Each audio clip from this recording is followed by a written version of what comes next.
وعلى آل سيدنا محمد وبارك وسلم تسلیما. سورة الفاتحہ کے پرون منگا یو خبر وکړه چې سورة الفاتحہ بنیادی طور باندې تعلیم المسأله ده. په دې کې موږ د سوال د کولو د الله نه د غوښتلو چل راوښودلی شو چې د الله نه غواړو څنګه غواړو. الله خو صفت رحمان دی چې څوک ترې غواړي خوشحالیږي، او بل صفت د الله رحیم دی چې څوک ترې نه غواړي په هغې باندې خفه کېږي. او موږ ته قرآن کې ویلي دي وقال ربكم ادعوني استجب لكم، او اذا سألك عبادي عني فإني قريب. رب وی زمان اغواړی زه به درکما، او زه نږدې ما، زه ستاسو خبره قبلومه. خو سوال دا دی چې موږ د الله نه غواړو، ډېر څه ترې غواړو او موږ ته نه میلاویږي. دا یو داسې سوال دی چې ډېر خلک په دې مغالطه کې پراته دي چې سوال قبول نشو، سوال قبول نشو. حالانکه سوال الله رب العالمین خامخا قبلوي. مونږ منهج تفسیر ویلی وو چې د قرآن کریم تفسیر په قرآن باندې هم به کوو، د قرآن کریم تفسیر به موږ په حدیث د رسول الله باندې کوو. نو بیا به موږ راواړو الجامع الصحیح د امام بخاری، کتاب الدعوات، چې باغی کی مبارک حدیث د رسول الله صلی الله علیه وسلم دی چې نبی علیہ الصلوۃ والسلام فرمایي چې کله بنده د الله نه وغواړي نو الله یې قبلوي، خو په درې طریقو باندې قبلوي. هر څه الله قبلوي. بس دعا کول پکار دي، په هر وخت کې وکړي. یو طریقه دا ده رسول الله مبارک فرمایي چې د الله نه څه غواړي نو هغه ول الله ورکړي، بس ورکړي ول الله.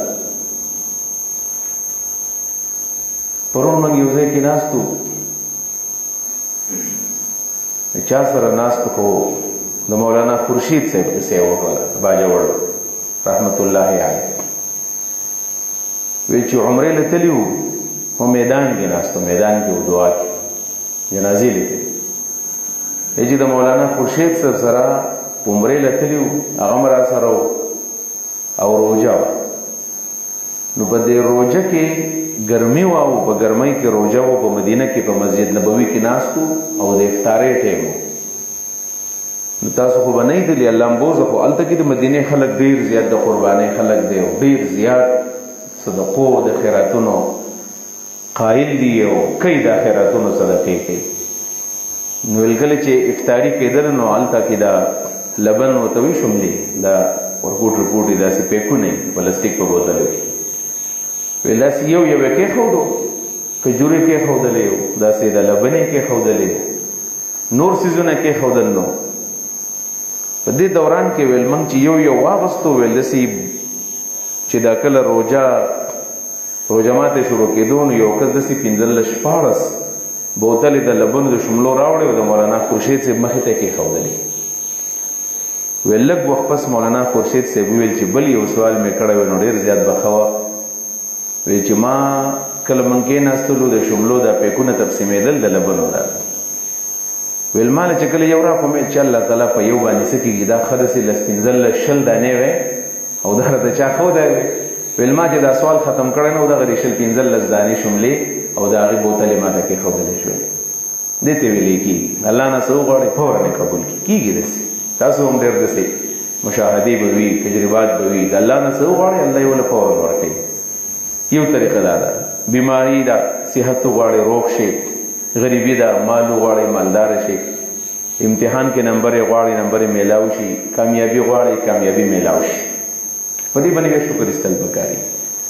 دویم نمبر طریقه دا د رسول الله مبارک فرمایي چې د الله نه څه وغواړئ نو الله تعالی هغه در نه کي، او څومره ډېر یې غواړئ نه د میلاویږي درته، ته به غواړئ او تا ته به نه میلاویږي. ولې؟ وی اصل کې تا ته هغه شی نه میلاویږي، خو د دې دعا په برکت باندې او استاد د زارې په برکت باندې پتا باندې یو ډېر لوی مصیبت روان دی، لوی مصیبت پتا روان دی. نو هغه مصیبت دنه الله رب العالمین د دې دعا په برکت باندې دفع کی. نو ټیک د تا ته هغه شی میلاو نشي، خو دغه دعا په برکت باندې ستانه ډېر لوی مصیبت لري شي. ته صدقې ورکې، دعاګانې کې، هم مصیبت درنه ایسته ختم شي. که ستاسو خیالي کله کله سړی د اکسیډنټ نه بچي، یو دیوال نه غورځېږي، معمولی شی راټینګ کي، نو دا وایي که نه بس معمولي غونې فرق و که نه بس د چا دوا به ونه چې د چا دوا به ورنه زه مړ وم، معمولی غونې بس یو سوتر غونې فرق ورنه مخکې ته غورځېدلي وي، هېڅ چا دعا نه وه، ستا خپلې دعاګانې وې چې تا غوښتل او هغه مصیبتونه الله د دې دعاګانو په برکت باندې ستا نه دفع کړل. یو دا طریقه ده. دریم نمبر طریقه دا ګوره صحیح حدیث دی چې ته د الله نه څه غواړې هغه د الله نه درکوي. کم مصیبتونه پتا باندې راځي هغه دفع کېږي نه، بلکې مصیبتونه نور هم زیاتېږي.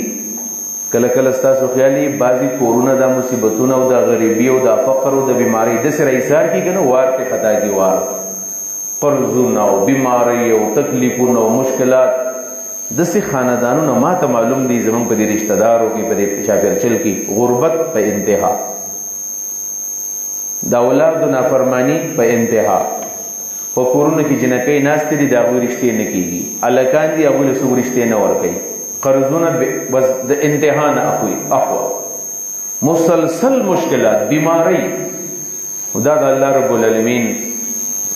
رب العالمین له طرف نه امتحانات دي چې د امتحانات وقتاً په وقتاً باندې په انسان باندې راځي.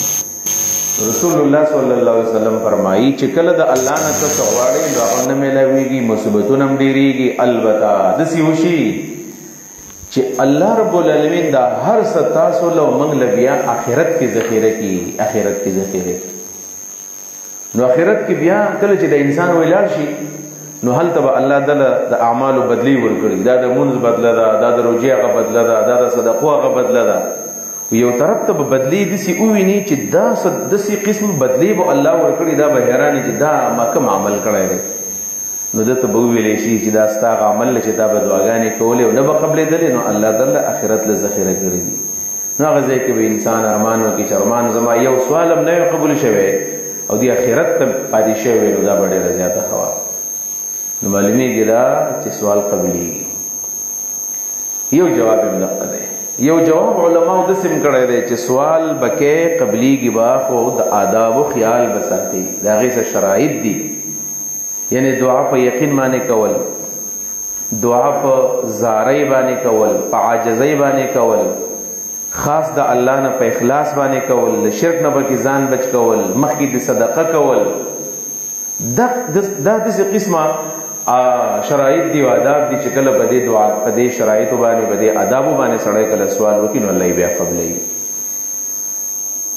نو مخکې آداب وښودلی شول، اوس موږ سوال کوو اهدنا الصراط المستقیم، وښایه موږ ته صراط مستقیم.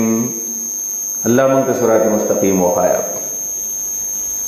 د اهدنا الصراط المستقیم یو څلور معنی دي، هغه به درته کومه. په دې هدایت لفظ چونکې قرآن کریم کې په اول ځل باندې راغی، نو په دې باندې لږه خبره کومه. اول نمبر خبره ده چې هدایت وایي څه ده. هدایت لغوي معنا، لغوي طور باندې د هدایت معنا ده دلالت الخیر باللطف، دلالت الخیر باللطف. هدایت دې ته وایي چې چاته خیر خودل په نرمۍ باندې. د چا نه تپوس وکړي په مونځ کې څو فرض دي، ته ورته ډېر په مینه محبت باندې وایې چې دا دا دا دا دا فرایض دي، دې ته دلالت ویلی کېږي. یا چاته وایې که نه ما ته بازار راوښایه، نو څه وایي دلني علی السوق. یا به ما ته لار وښایه دلني علی الطریق. دی معنا د دلالت، چاته څه شی ښودل، دا د دلالت خپله معنا ده. په اصطلاح کې هدایت څه ته ویلې کېږي، نو دا معنا به تاسو په دې هدایت النحو کې او دارنګې بیا شرح تهذیب او اصول شاشي او په دې کتابونو کې تاسو بار بار ویلي دي. نور الانوار کې هم د اصول کتابونو کې، بلکې نور الانوار کې علامه جیون په دې باندې بحث کړی دی او د هدایت وضاحت چې کړی دی وایي دا هدایت په کلام عربي کې په درې معنو باندې استعمالي او د هرې معنی خپله خپله نښه ده. هغه دا ده چې دا هدایت دا متعدی دی، فعل متعدی، او دا داسې فعل دی چې دا متعدی دی به دو مفعول. یو متعدی به یک مفعول دی، دویم متعدی به دو مفعول دی، او دریم متعدی به سه مفعول دی. دا دو مفاعیل ته محتاج دی.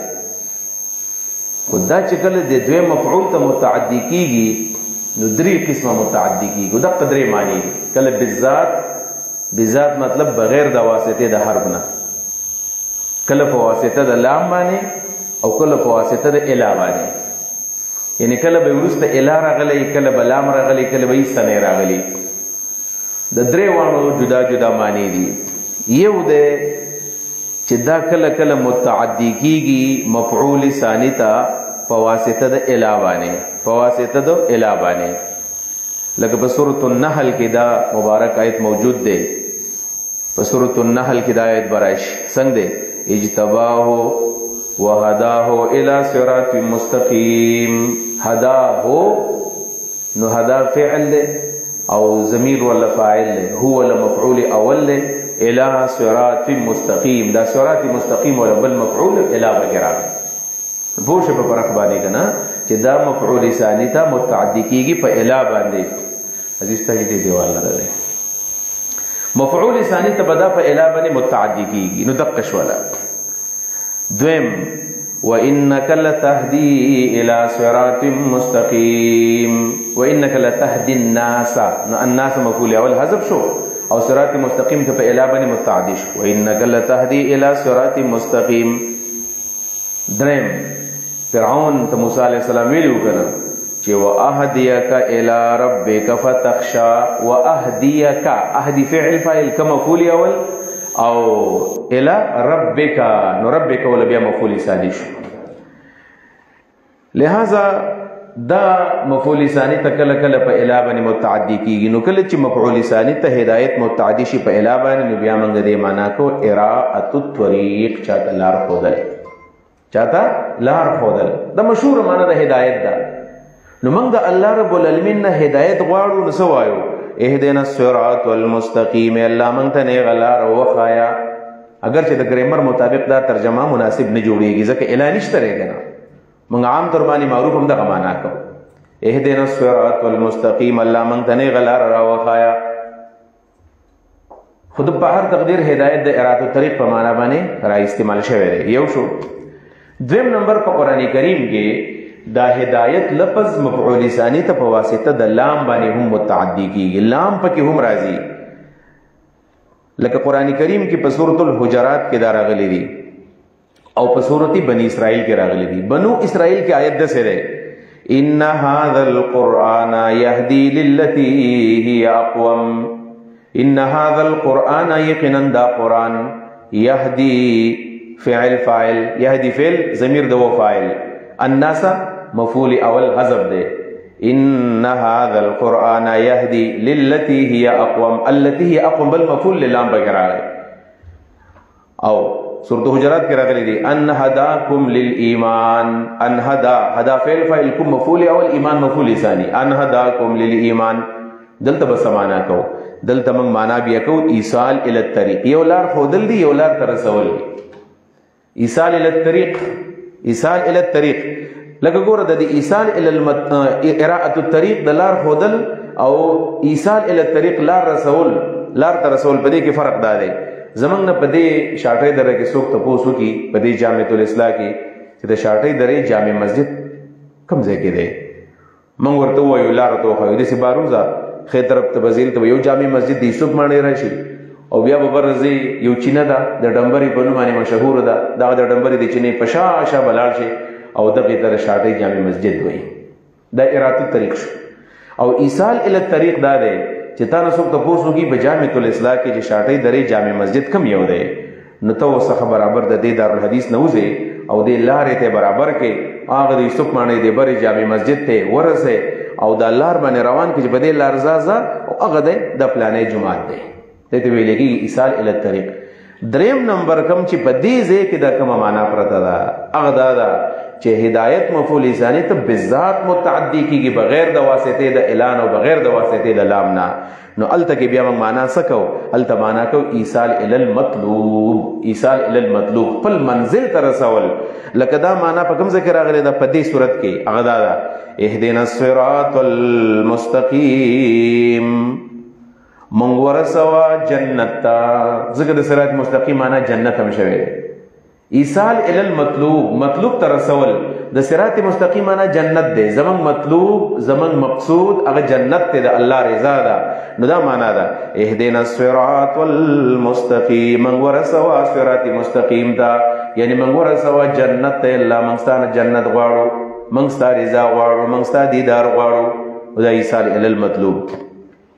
او د دې سره سره قرآن کریم کې په بل ذکر راغلی دی هغه آیت داسې دی ویهدیک صراطا مستقیما. صافات کې راغلی دی آیت نمبر 118 ویهدیک صراطا مستقیما. یهدی دې آیت معنی کړی دي څلور معنی علامه ابن جوزی په زاد المسیر کې کړل دي. هغه معنی دا دي یو معنی دا اهدنا الصراط المستقیم.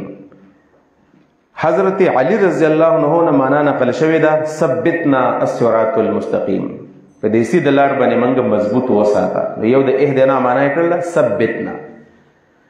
دویمه معنا ابن جوزی کړی دا ارشدنا، موږ ته وخایا څنګه چې موږ معنا کو نه غلار او هر شي چې د الله نه موږ غواړو.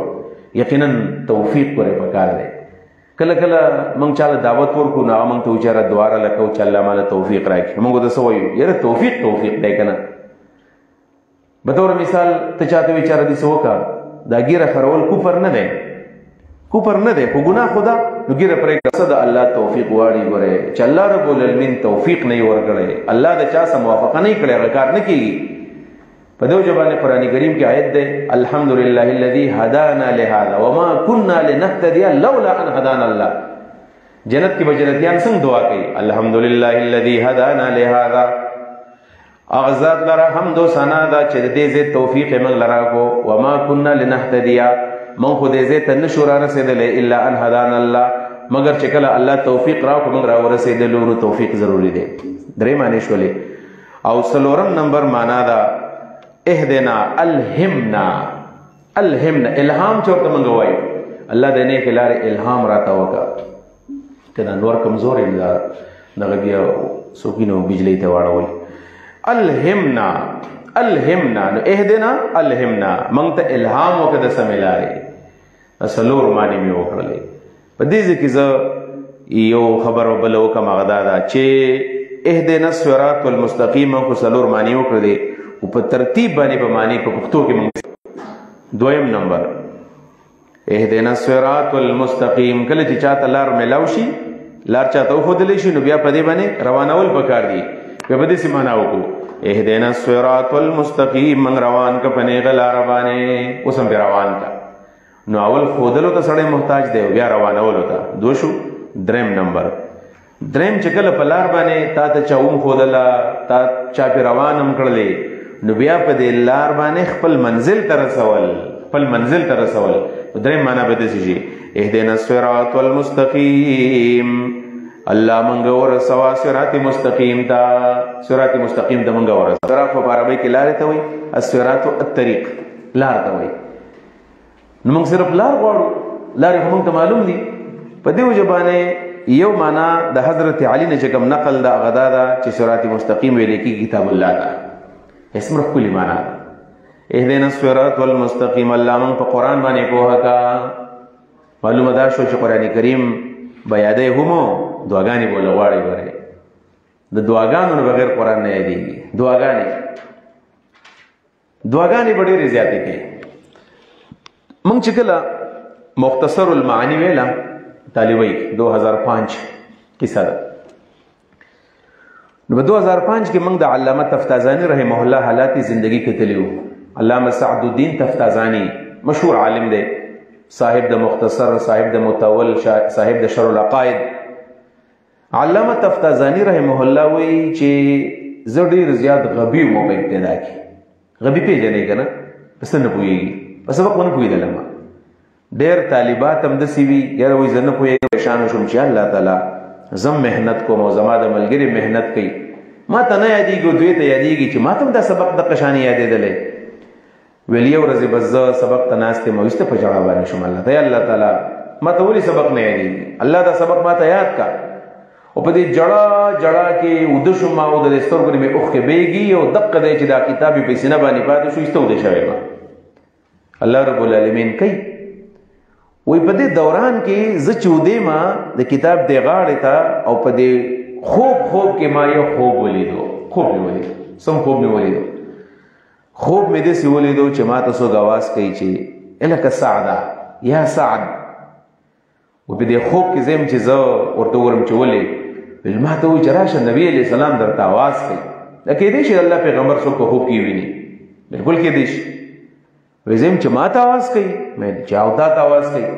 وایي زه په منډه منډه باندې راپاڅېدلم او د نبي علیه السلام خواله چې را نه کو په دې کې څه نور تحقیق هم پکار ویل ما ته تپوسونه وکړل استاد چې د دې څه مطلب دی د دې څه مطلب ما ته وایي چې سعده ته سعد یې مې چې او سعد مو چې ته خو برونه سعد نه مخکې خو سعد داسې نه و دا خو ضرورت دی ګورې محنت دا ړومبی شی دی ګورې هغه یو شعر مې ویلی وکړم بقدر الکد تکتسب المعالي من طلب العلا سهر الليالي د مشقت نه وروسته مرتبې حاصلېږي او څوک چې ملغلرې ګوري یغوص البحر من طلب اللآلي څوک چې ملغلرې کله راوباسي نو څه کوي دا سمندر کې دننه ځي تاسو به ویډیوګانې کتلې پکې ځي او دا تیاری پکې که نه چې تیاری پکې نو دې ځای ته هغه چشمې لګولي څنګه چې ما دا مایک لګولی دی او ورکوټ غونته سکوره ورسره او دا خولې ته بیږي او د کویلې په دې غر کې دننه دا کویله راکني او دلته کې ټرالۍ ورته شاته وي په هغې کې یا یو داسې چلۍ غونې او په هغې کې بیا دغه کېږدي دا کویلې وغیره کاږي بیا راځي ډېر په تکلیف باندې ماښام پورې چېرته یو ټرالۍ نیمه کویله برابر کړي او هغه خرڅوي په هغې باندې ژوند تېروي نو که دا غر ته دننه نه وی ورغلی نو بیا کویله نه شو راایستلی هر شی د محنت نه پس ملاویږي هر شی د محنت نه پس ملاویږي محنت کول او زمونږ خاص کر دا دینی مدارسو کې محنتونه هم کم شوي دي په سکولونو کالجونو کې خو خلک تباه او برباد شو حقیقت دا دی چې بس دا د نقل تصور چې کله زمونږ د معاشرې ته راغلی دی دا 10-12 کاله بلکې تقریبا 8 کاله وشو مخکې داسې نقلونه نه وو کول به موږ نقلونه چې موږ نه دي کړي نقلونه موږ داسې بیخي هر استاد وایي چې موږ نقلونه نه دي کړي دي هر سړی نقل کوي کله چې سړی سمندر ته وغورځېږي که نه نو بیا کبلو ته ملا سچوي داسې ده که نه ده چې کله دې اوبه والي نو ته بیا دغه ته ملا سچی دی کبلو ته ملا سچی نو په امتحان کې چې ګیر شي او تا ته نور ټولې لارې بندې شي او تا ته څه نه یادېږي ته به بیا په کتاب هم حمله کوې ته به په استاذ هم بیا حمله کوې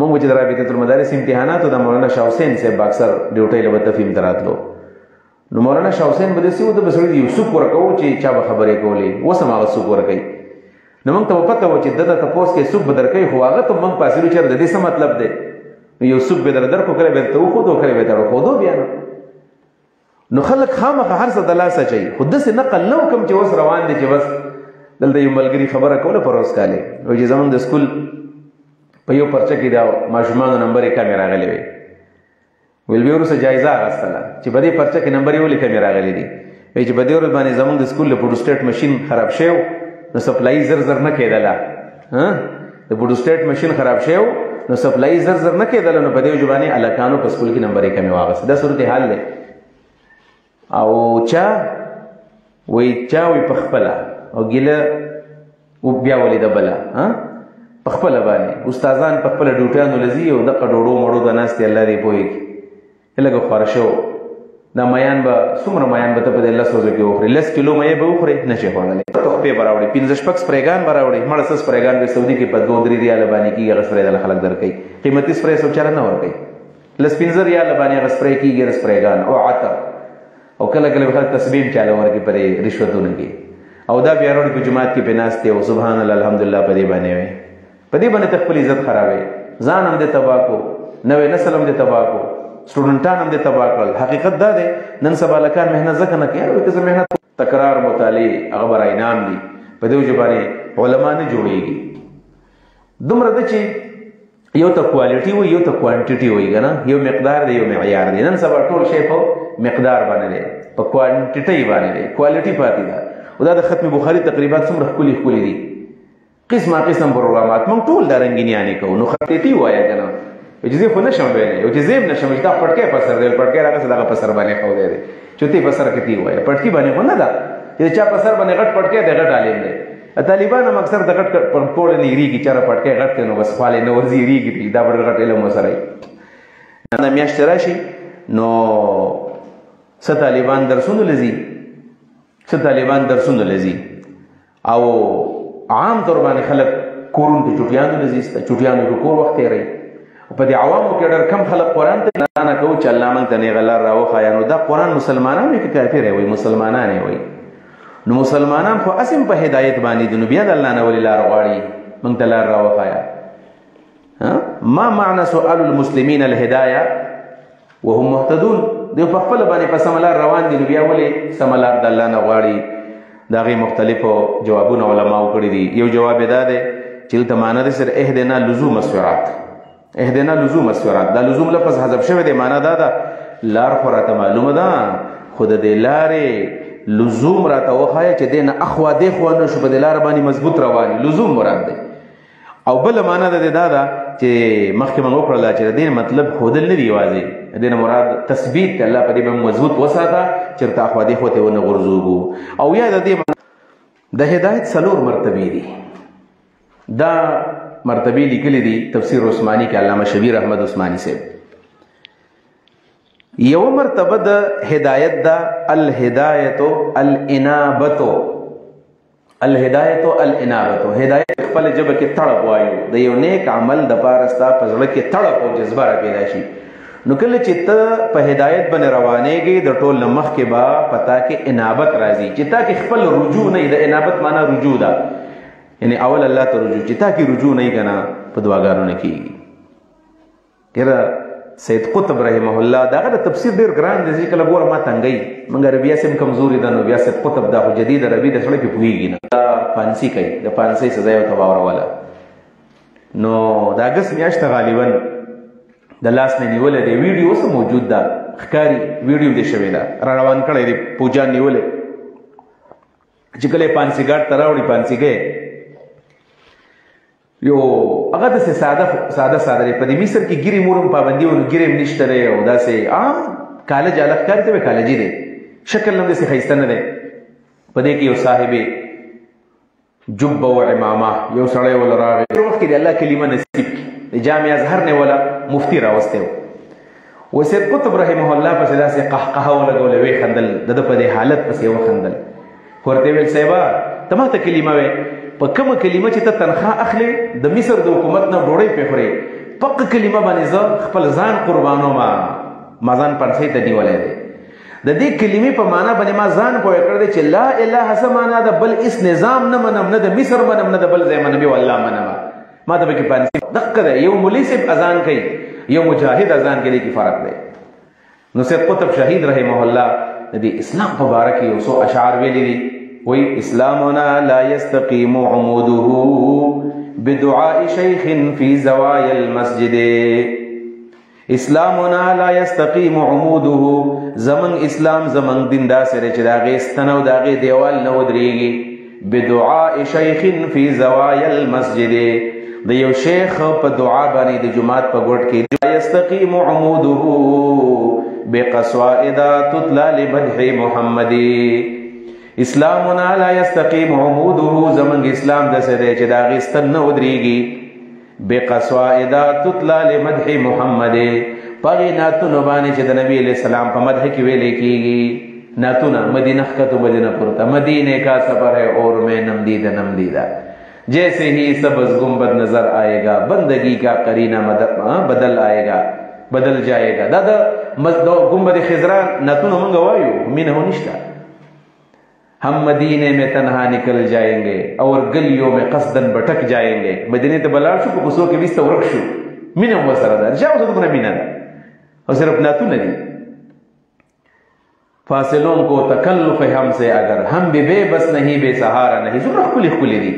خو په دې نعتونو باندې اسلام نه ودرېږي، ګناه پکې نشته، ویل پکار دي، جذبه په خلکو کې بیدار دیوالو کړه. حاجي محمد امین صاحب، حاجي محمد امین صاحب هغه وایي چې کله مدینې ته تللی و نو د اوس خو مدینه ټول ماربل دي چې پکې ګرځي هلته خو شی نشته او کارپېټ دی په هغه زمانه کې خو دومره نه و کلاو نو مدینه کې به چې مدینې ته تللی و هلته به څو ورځې وي میاشت به و څومره به و ویل پیزار به یې نه پخپو کو دقسې به په دې کوڅو کې ګرځېدو دقسې به په دې خیال به پرې به ګرځېدو نو شعر به وایو شعر به څنګه وایو شعر به داسې وایو چې زړګي یې سترګې لګوه د قدم لاره نه ده او حضرت پې ایښي څه دروغ دي دا دروغ چارسده کې ما اورېدلي دا وه چې حاجي محمد امین صاحب چې کله دغه رسول الله روضې له ورغې دا شعر یې ووایو وایي چا نه پرېښودو روضې نه ورته اواز وشي دا شق را پرېږدئ دننه نه اواز مواز چاته نه دی شوی پیغمبر چاته اوازونه نه کوي البته دا عشق او دا محبت یې و اهدنا الصراط المستقیم نه ول انابت دی ښه انابت چې انابت در پکې نه وي که نه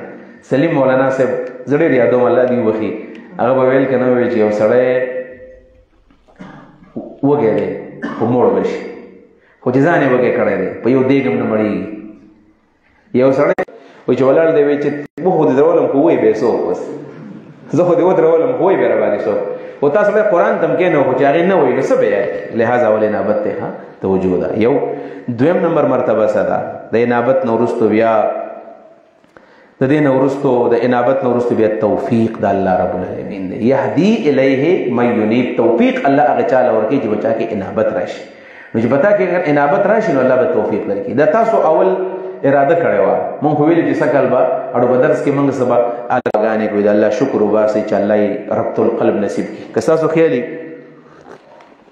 په دې کلو کې بعضې خلک داسې وي که نه الله د هغوی زړونه د جوماتونو سره ایسته تړلې وي 5 وخته خلکو لار راته راوښایه چې تا پې انعام کړی دی انعام نعمت دا نعمت څه ته وایي الله انعام کړی دی څنګه پې انعام کړی دی او د نعمت تعریف دی النعمت منفعت دا یو فایده ده داسې منفعت احسان په طور د چا څه ښېګړې ته ویلی کېږي لکه په طور مثال تاله یو سړی راغی او دیاړي دې سره وکړله او ته وله ماښام 1000 روپۍ ورکوي نو دا نعمت نه دی دې ته دیاړي وایي دیاړي دا د اجرت دې ته اجرت وایي دې څه وایي بیا اجرت او دویمه دا ده چې یو سړی ستا خواله راغی نه دله محنت کړی دی نه ستا خدمت کړی دی خو چې واپس ځي نو وستاله په لاس کې 1000 روپو نوټ داسې راتاو کړی او تعالی سلام کوي نو پیسې دلې په لاس کې منفعت تبزي الى الغیر بطریق تفضل زه خو د هغه خواله نه وم تللی خو د هغه مینه وه چې یاره بس دا مولوي صاحب راغلی زه به اوس دا ښېګړه وکړم دې ته نعمت ویلی کېږي نو الله رب العالمین ته موږ وایو د هغې خلکو لار موږ ته راوښیه چې تا پې انعام کړی دی ستا احسانات په هغوی باندې دي د الله نه احسان غوښتل انعمت علیهم چې تا انعام کړی دی په هغوی باندې احسانات دې پې کړي دي انعمت علیهم دا څوک دي انعمت علیهم چې په دې باندې تا انعامات کړي دي مع الذین دغې خلکو سبا د قیامت په ورځ باندې راپاسېږي محشر په ورځ باندې به حشر دغې خلکو سره کېږي انعم الله علیهم چې الله انعام کړی دی په هغوی باندې دې ته وایي تفسیر القرآن بالقرآن الله انعام کړی دی په هغوی باندې دغې خلکو سره راپاسېږي د څوک دي من النبیین چې دا منعم علیهم پیغمبران دي والصدیقین او دا منعم علیهم سورة الفاتحه په هر مانځه کې وایو دومره په توجه باندې موږ چېرته ویلې ده نه وایو چې په منځ کې سړی داسې په توجه باندې منځ کوي که نه نو بیا 2 رکعته منځ په 20 منټه کې کېږي بیا به الله په قلاره قلاره باندې کېږي موږ دې کلي کې زموږ یو ملګری و نو هغه مونځ به زر زر کوو چا ورته ورځې ویلو ویل مونځ ډېر زر زر نه کوي ویل ما ته په یادو باندې یاد دی په یادو ما ته یاد دی موږ ټول ته په یادو باندې یاد دی خو په قلاره قلاره کول پکار دي غیر المغضوب علیهم صراط المستقیم موږ ته صراط مستقیم وښایه صراط الذین انعمت علیهم تاسو به توابع پیژنئ که نه توابع 5 دي صفت تاکید بدل عطف بالحرف عطف بیان او دا صراط الذین انعمت علیهم چې کوم دی صراط الذین انعمت علیهم دا بدل دی اصل د صراط مستقیم نه صراط مستقیم راته وښایه کم هغه صراط چې دا د منعم علیهم صراط هغه لار کم چې د منعم علیهم نه نو دا مخکې مبدل منه او دا بدل شو اهدنا الصراط المستقیم صراط الذین انعمت علیهم چونکې اعراب یې یو شانی دوان منصوب دي الذين انعمت عليهم اغه خلق لار چې پاغي باندې تا انعام کړی دی غیر المغضوب عليهم غیر المغضوب عليهم پاغي باندې غضب نه لري شوی پاغي باندې غضب نه لري شوی دا الذین انعمت علیهم مرفوع که منصوب که مجرور نو الذین هم دلته کې مجرور دی نو دلته دوه معنی دي یا خود دې الذین نه بدل دی او یا غیر پر صفت دی مشهور معنی هم دا چې دا د هغه الذین نه بدل واقع کو نو معنا تقدس یاد کا مونږ ته نه غلا روخایا صراط الذین دا خلق لار انعمت علیهم چې دا انعام کړی دی په غوی باندې غیر المغضوب غضبانه غیر المغضوب علیهم نلار د هغه کسانو چې غضب شوه دی په غوی باندې دا خلق لار ما راخای چې غضب پېښ شوی نو صفت معنا وشي بیا دا دوه ټیک شو غیر المغضوب علیهم غضب نه شوی په غوی باندې یو وللضالین علیهم او ضالون دو خبرې وکاو اول بر دې تعین کو چې دا سوق دي دا سوق دي دا نور سوق دي بل دا چې غضب په ولې شوی دی او گمراه ولې دي دا بحث وکاو نو د منعم علیهم وضاحت په منګو کې دي سوق دي څلور قسمه خلق دي نبیین صدیقین شهدا صالحین مغضوب علیهم سوق دي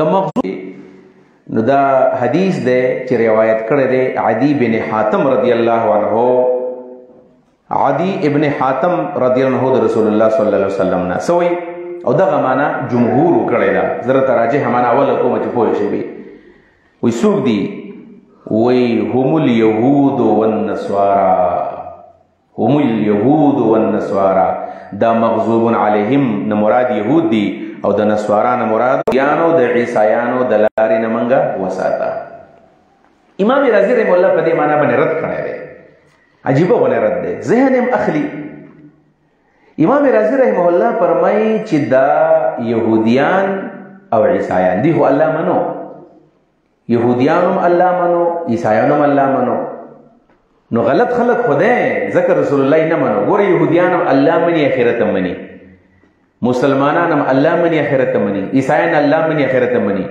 خو په دې يهوديانو عیسایانو کې یو غلطی دار چې څوک نه مني نبی عليه السلام نه مني نور خدا ټول عقیده زموږ سمني نو دام غلط خلق دی خو دینه خطرناک خلق مشرکان دی وایي د نور معنا هم دغه چې د مغضوب علیهم مراد يهود دي او د ضالون مراد عیسایان دي یو معنا شول دویم نمبر معنا البته امام رازی رحمه الله بیا معنا کوم کړی دا نغه وره حدیث وی مغضوب علیهم کل من اخطا فی الاعمال الظاهره کل من امام رازی کړه خلی معنا یې کړه یو نو من یو قسم دو معنی وکړل یو د جمهور معنا بل د رازی معنا دوه شولې دریم نمبر معنا امام قرطبی رحمه الله کړی دا او دا معنی د امام سهل بن عبد الله نه نقل کړی دا سهل بن عبد الله د یو شاګرد دی ابو بکر په پنوم معنی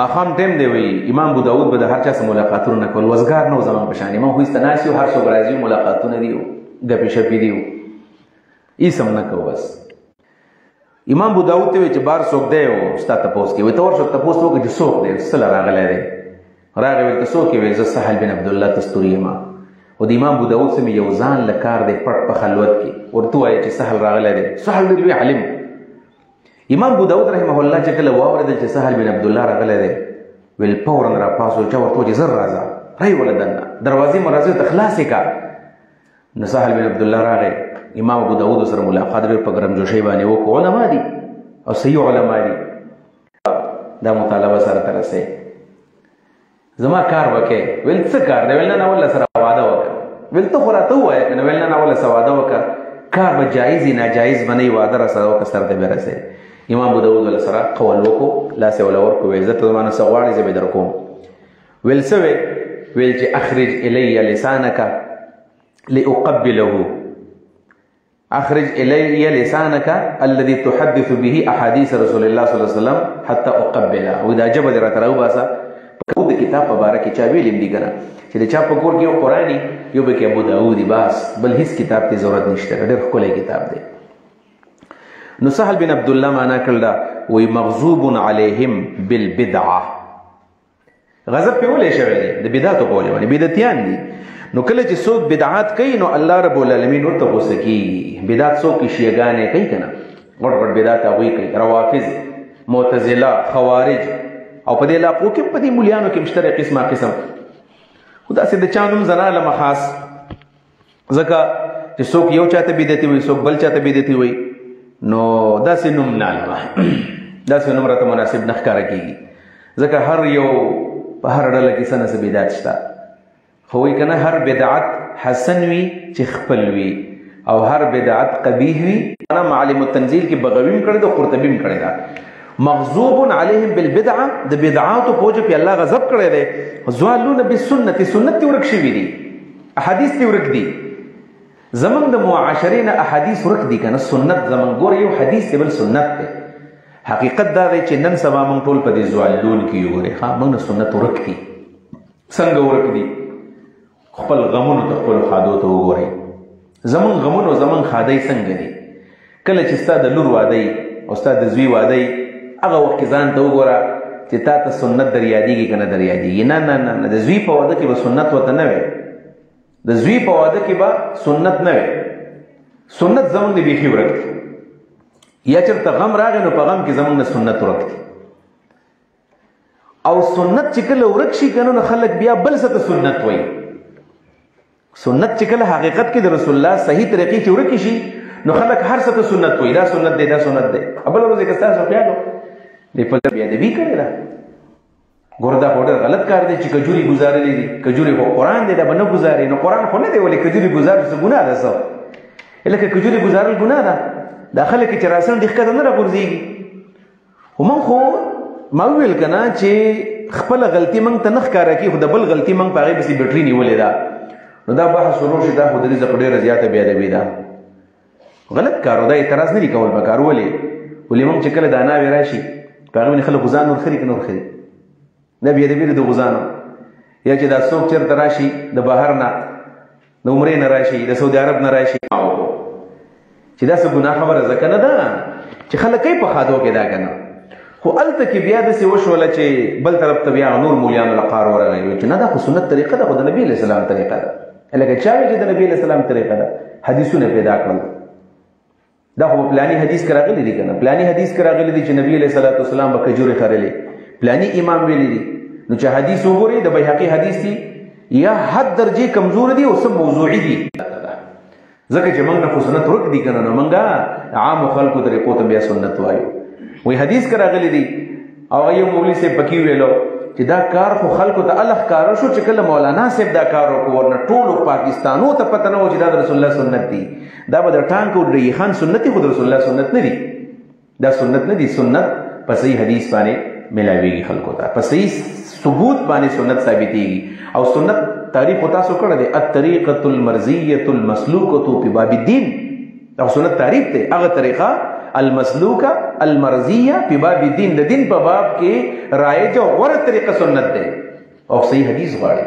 نو دواړو طرف ته دا افراط او تفرید دی په دې وجه باندې صحیح انالیسز او صحیح تجزیه څوک نه کوي هر سړی خپل ځان پور باسي لہذا الضالون بالسنه دا معنا ده چې چا نه سنت طریقې ورکې شي ګمراه شي شیخ عنایت الرحمن مرحوم به ویل ډېر لوی عالم تاسو بیا به که وفات کېږي نو دومره به کمزوری کېږي چې بیا به درسونه نه کوي او شیخ صاحب ډېر برابر په هغه کې شیخ صاحب ډېر ښایسته و تاسو که چاته تکې شنې سترګې تک سپین رومیالې په سر راچولی د ایم ایم ای په زمانه کې غالبا دا 2002 کړو په 2002 کې الیکشن و د دې ملکنډ الیکشن ته ولاړو ما په خوشحالګړ کې د سترپنهې دوره کوله او دې فلم کې پاتې شو چې مولانا صاحب وفات شو نو دغه د وفات په ټیم کې شیخ صاحب ته کینسر وشو ایسته کینسر وته شوی او داسې کینسر و چې سم یې خراب کړی و هلته تفهیم دی چې کله راغی جنازې له نو د لاسونه یې نیولی و بیا چې کله مولانا صاحب قبر ته کوزو نو د قبر په غاړه باندې کرسۍ باندې ناست و ډېر کمزوری شوی بس بیا غریب و هغه زمونږ قسمت نه و چې د شیخ صاحب خاله بیا موږ تللی و دغه نه موږ درس کړی و نو هسې کیسټې ویسټې موږ اورېدلې وې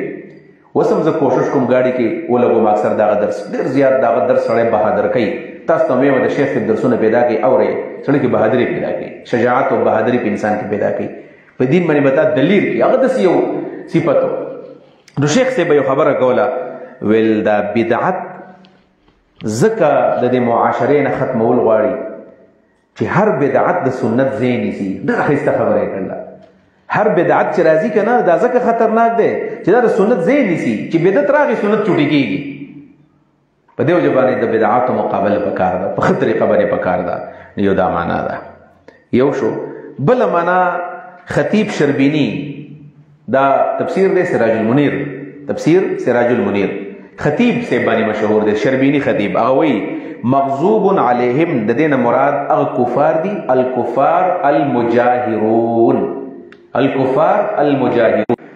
دین مراد مغضوب علیہم دی بدی اللہ تعالی غضب دی یادا د چمن کله کله په بازي په خادو کې په غمونو کې ګناهونه کل کر شروع مجاهر او زوالون مراد څوک دي الزالون المنافقون دین منافقان مراد دي چې په ظاهر کې تا ځان مسلمان ښکارا کوي نور دن نوران دی نو دا دوانه ته مراد الله تعالی د مجاهر کافر لار مراد مرا خایا او د منافقان لار هم را تمر او د عیسایانو لار مونږ تمر خایا امین الله دا دعا زمونږه قبول کړي امین الله دا دعا زمونږ قبول کړي د دې امین نمخ کې امین باندې لږه خبره وکما خو دې ځکه دا د مغضوب علیهم خبره وشوله او د زوالون خبره وشوله نو په دې مغضوب علیهم باندې لږه خبره کوو چې د مغضوب علیهم نه مراد يهوديان دي او د زوالون مراد عیسایان دي په يهودي غضب سره اسباب دي او د زوالالت او د گمراهي سره اسباب دي او دا خو ډېر ګڼ دي او زه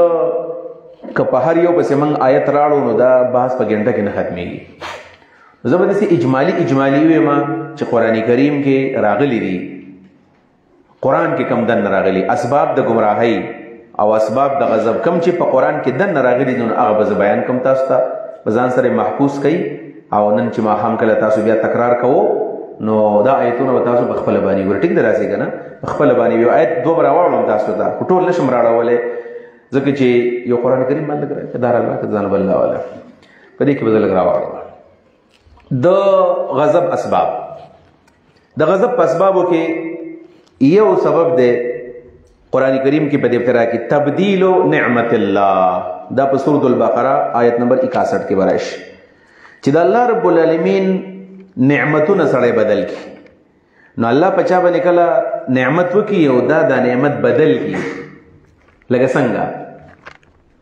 الله د باندې نعمت کړی دی الله کې پیدا کړی او نن سبا دا ترانسجنډر چې کوم راغلیو کنه دا د اجراګان بدبخت راولېږي لکه ځوانې خوشحالېږي نه کله چې د چا په کور کې الکان نه څومره سوالونه کوي چې الک وشي بیا سنډال علی میخ علی وي ځکه الک راکې شوی دی او دا بدبخت الکان د ځان جنکې جوړي یا دې سره که تاسو خیالي الکانی او لاسون ته بنگړي چولې نه سو نن سبا ټول الکان لاس ته بنگړي چوي که دا ولې کړي لاس ته چولې دي په غوګونو کې اثر والے چولې دي د خپل الکتوب ورته دا وته نخ کار کیږي واغ د جنکو صفاتونه او جنکو څه کار کړی دی په دې کالجونو کې جنکو ته ګوري جنۍ خور مور لور څومره غټه رشتہ ده د جنۍ با چې ګوري د سکول کالج جنکی بوټان د لکانو په شانی وګورئ تاسو د لکانو په شان بوټان تاسو خپل بوټان نشته سوال نه پخپو کوي دا ول مزور کوي چې د لکانو په شانی بوټان پخپو کوي لوپټې د دې غټه خزه په غټه لوپټه کې خستخ کاری دی با نن سبا ته سټالر وای او لوپټه مو پټه نشه سټالر نری لوپټې د مپلرو په شان هغه په شاله چولی بدبخت ته په لوپټه کې خستخ کاری دی دا خو د ګورو لوپټه چې ستا په سر را پرتر د عزت او ګوره تا نری لوپټه په سر کړل د مپلر دی جوړ کړل څوک چې د الله نعمت یا الګ دی الله ولا خسته ګیره ورکړل د ایسته وخرای تبدیل نعمت الله تاسو دا چانو کې د چاګیره نشته او جرمان زما په مخ باندې سوي اختره خطلې نو تبدیل نعمت الله کم دی هغه دا راغلي دی قران کریم کې راغلي دی چې غضب الله رب العالمین په چا باندې څنګه کوي هغه دا دی الله رب العالمین چې د بنو اسرائیل له غوخه ورکړل نو دي سوي یا موسی لن نصبر على طعام واحد فادع لنا ربك يخرج لنا مما تنبت الارض من بقلها سبزیانه پکار دي وقثائها بادرنګ پکار دي او فومها او اوګي پکار دي وادسها او دارنګي دالونه پکار دي بسوله پیاس پکار دي نه لو تسوي ویل قال اتستبدلون الذي هو ادنى بالذي هو خير ای بدبخت تاسو غوړه نعمت پرېږدئ او بیکار شي اخلي نعمت ولې بدلوي الله فرمایي وباء بغضب من الله د الله په غصه کې دي اختشول د الله په غضب باندې اختشو نعمت بدل کو په دې سورۃ البقره کې تاسو مخکې لاړ شئ آیت نمبر 90 تاسو راواړوي آیت نمبر 90 نو پاږي کې څه دي الکفر بالقران عنادا کفر بالقران یعنی يهوديان چې کله قران راغی نو خور ته پته وشي دا د الله کتاب دی او عنادن د ضد د وجنه قران ونه منو چې ونه منو الله تعالی سویل دا دی بئس ما اشتروا به انفسهم ان يكفروا بما انزل الله. د ما انزل الله د قرآن نه انکار وکړو بغیاً ضد وجنا. اينزل الله من فضله على من يشاء من عبادي. الله فرمای فباءوا بغضب على غضب، فباءوا بغضب على غضب، بار بار په غضب کې دی اختشول بار بار. یو سورۃ المائده کې یو آیت ده، آیت نمبر 60 شپږم نمبر آیت او نو پاږي کې به یو بل مسله راشي. هغه بل مسله څنګه مسله ده؟ سورۃ المائده په سورۃ المائده کې دا ده چې الطعن علی دین الاسلام، الطعن علی دین الاسلام. طعن علی دین الاسلام څه معنا ده؟ طعن علی دین الاسلام دا معنا ده چې یو سړی په اسلام باندې الزامونه لګوي، په اسلام باندې الزامونه لګوي، په اسلام باندې، او داغي سره سره النفرت عن دین الحق، د حق دین نه یو سړی څه کوي؟ نفرت کوي، بد وته ګوري. څوک چې کله حق دین ته بد ګوري، حق دین ته کله بد ګوري او داغي سره سره په دین کې دا طعن کوي، طعن، نو الله رب العالمین فرمایي په دې خلکو باندې الله رب العالمین غضب کړی دی. هغه غضب څه دی؟ هغه غضب دا دی، ګوره قل یا اهل الكتاب هل تنقمون منا الا ان آمنا بالله. ولې نفرت کوي تاسو د حق دین نه چې موږ ایمان راوړی دی؟ وما انزل الینا وما انزل من قبل ان اکثرکم فاسقون. بیا څه وایي؟ قل هل انبئکم بشر من ذلك مثوبة عند الله من لعنه الله وغضب عليه. چې الله په لعنت هم وکړي او الله په غضب هم وکړي. دا څوک دي چې دی په دین پسې خنداګانې کوي؟ مخکې دي که نه چې واذا نادیتم الی الصلاة اتخذوها هزوا ولعبا. اذان به کله اورېدو خنداګانې پسې به کولې. نو په دین باندې به اعتراضونه کول او دارنګې د حق دین نه به انکار کو. الله رب العالمین فرمایي چې په دې باندې الله غضب وشو. دا درې ایتونه مې راواړول او دا نور ورته وویما. په 4 نمبر د غضب په اسبابو کې دا د قتل د مسلمان عمدن، مسلمان قصدن عمدن وجل. دا به ان شاء الله تعالی راشي په سورۃ النساء کې. نو په سورۃ النساء آیت نمبر 93 کې دا راغلی دی چې کله یو سړی مسلمان قصدن عمدن وجني نو الله رب العالمین په د باندې هم څه کوي؟ غضب په د باندې کوي. قصدن عمدن سړی مسلمان وجني. ومن يقتل مؤمنا متعمدا فجزاؤه جهنم خالدا فيها وغضب الله عليه ولعنه. دلته غضب راغی، مسلمان وجل. نن سبا د مسلمان وجل موږ ته ورسکار نه ښکاره کېږي. دا ابل شي په دې ثوابي کې دا کم کیس راغی کنه، بدبخت سلور زامن مړ کړ، پل زوی مړ کو، نور کیسو نه راځي، پلانې مړ کو، پلالټو دشمن تناسته او ډزې په وکړلې. او دا اجرتي قاتلان الله نه ویریږي، اجرتي قاتلانو په پیسو باندې مړی کوي. تاسو په دغه پیسو باندې د خپل بچو خېټه بیا په ډوړې باندې ډکې، په دغه پیسو باندې به ته بچي تعلیم وکړي، دا به ستاسو روزي شي. او اجرتي قاتلان په کوم ځای کې دي؟ په مسلمان باندې خلک مسلمان وجني. نو په دې باندې الله تعالی غوسه کېږي که نه؟ د دې سړي ژوند بیا خرابي، خطرناکي، بربادي. چې الله ته غوسه شو، غضب د باندې راغی، ختم شوی که نه؟ غضب الله ته پناه غوښتلې ده. سوال وکړه چې د مغضوب علیهم نه موږ وساته. 6 نمبر به انشاءالله سورۃ ممتحنه آیت نمبر 13 کې به راځي انشاءالله. سورۃ ممتحنه آیت نمبر 13. الیأس من الاخره. یأس ویل کېږي نا امیدۍ ته. څوک د آخرت نه نا امیده شي په ده به الله غضب کوي. آخرت نه نا امیده سړی څوک دی؟ آخرت نا امیده نه مراد ده چې آخرت نشته. نا امیدي مطلب ده چې نشته دی، په ده الله تعالی غضب کوي. دا 6 نمبر. او د هغې سره سره 9 نمبر سورۃ الاعراف آیت 152 کې به راشي الافتراء علی الله. په الله باندې سړی دروغ جوړوي، الله باندې دروغ جوړوي. په الله دروغ څنګه جوړوي؟ په قرآن کې یو مسله نشته دی، دا په قرآن کې شته که نه؟ قرآن کې شته، نو قرآن کې نشته. دا مسله ګوره یاده کوي اکثر بعضې علمای هغه سو یره دا خبر په قرآن کې راغلی، الله دې سوی قرآن کې مسله نه. لہذا دا د غضب اسباب دي چې ما تاسو ته تقریبا 6 اسباب د قرآن کریم نه ما تاسو ته ویلو. نو دا اسباب الغضب شو، 2 شو. دویم ولد دوالون گمراه. نو گمراه خلکو، گمراهی، گمراه د فارسی لفظ دی، گمراه راه لار ته وایي، گمراه کول ته وایي، لارې ورکه کړې ده، لار حق لاره ته ورکه ده. د گمراهۍ اسباب څه دي؟ یو سړی نه لار څنګه ورکېږي؟ نو لار چې ورکېږي نو د دې به څو اسباب زه تاسو ته بیان کړم. یو په دې کې دی सूरत निसा आयत नंबर 113 दे गालिबन आओ असबाब ज़लालत वायु दारी खजी यू दे अत्तवल्ली अन इत्तिबाइर रसूल, अत्तवल्ली अन इत्तिबाइर रसूल چې څوک د پیغمبر صلی الله علیه وسلم د اتباع نه مخبل طرف ته واړی دا سړی به ګمراه کیږي، یعنی په بدعاتو پورې ورپسې شي نو سنت دی پاتې شي، لار ته ورک شي. ولولا فضل الله علیک ورحمته لهمت طائفة منهم ان يضلوک دای وما يضلون الا انفسهم وما يضلون الا انفسهم وما يضرونك من شيء. ګورداش چې کله یو سړی د پیغمبر علیه الصلاۃ والسلام د اتباع نه مخبل طرف ته واړي دا بس شي ګمراه شي. وما يضلون الا انفسهم، ځان ګمراه کوي، لار د ځان په خپل باندې ورکه، سنت پرېږدي او دا په بل څه پسې ور روان شو نو ګوره د دنه لار ورکه شوله. د دې سره سره دا به سورۃ المائده کې ان شاء الله راشي. بیا سورۃ المائده دویم نمبر الغلو فی الدین. په دین کې سړی کله غلو کوي، په دین کې غلو پیژنې د حد نه وړېدل، یعنی ګوره منګه ماسپخین سلور رکعاته فرض مونږ کوو او دا ویزه د سلور بځای باندې اته رکعاته کوم کیږي نه، دا غلو په دین کې ده. یا دا چې د نبی علیہ السلام سره زموږ محبت زموږ سره مینه زموږ پیغمبر دی، موږ په دې مینه کې غلو کوم د سجده ولګو، دا غلو په دین کې. کله چې په دین کې سړی غلو شروع کړي دا سړی گمراه شي. دا په کوم ذکر راغلی دی؟ مادة په سورۃ المائده کې راغلی دی. سورۃ المائده آیت نمبر 77 کې ورازي. آیت دا ده قل یا اهل الكتاب لا تغلوا في دينكم غير الحق ولا تتبعوا اهواء قوم قد ضلوا من قبل. اے اهل کتابو په دین کې غلو مکوئ، نه حق غلو، د خپل خواهشاتو تابعداري مکوئ، دغه خلکو تابعداري مکوئ چې کوم گمراه حدیث تاسو نه وړاندې نه دا شو. د دې سره سره دا دوایتون مې راوړل، نور به تاسو صرف ووایم په دې باندې به اکتفا وکړو. دو شو.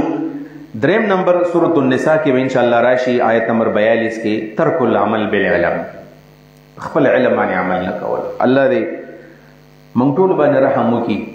علم خو ډېر زیات شو خو بس په علم باندې عمل ډېر کم دی، او قیامت پر ورځ به الله د علم تپوس نه کوي چې مدرسې ته تللی وې که نه وې تللی، علم دې کړی و که نه و کړی، په دې علم دې عمل څومره کړی و، په علم باندې دې عمل څومره کړی و.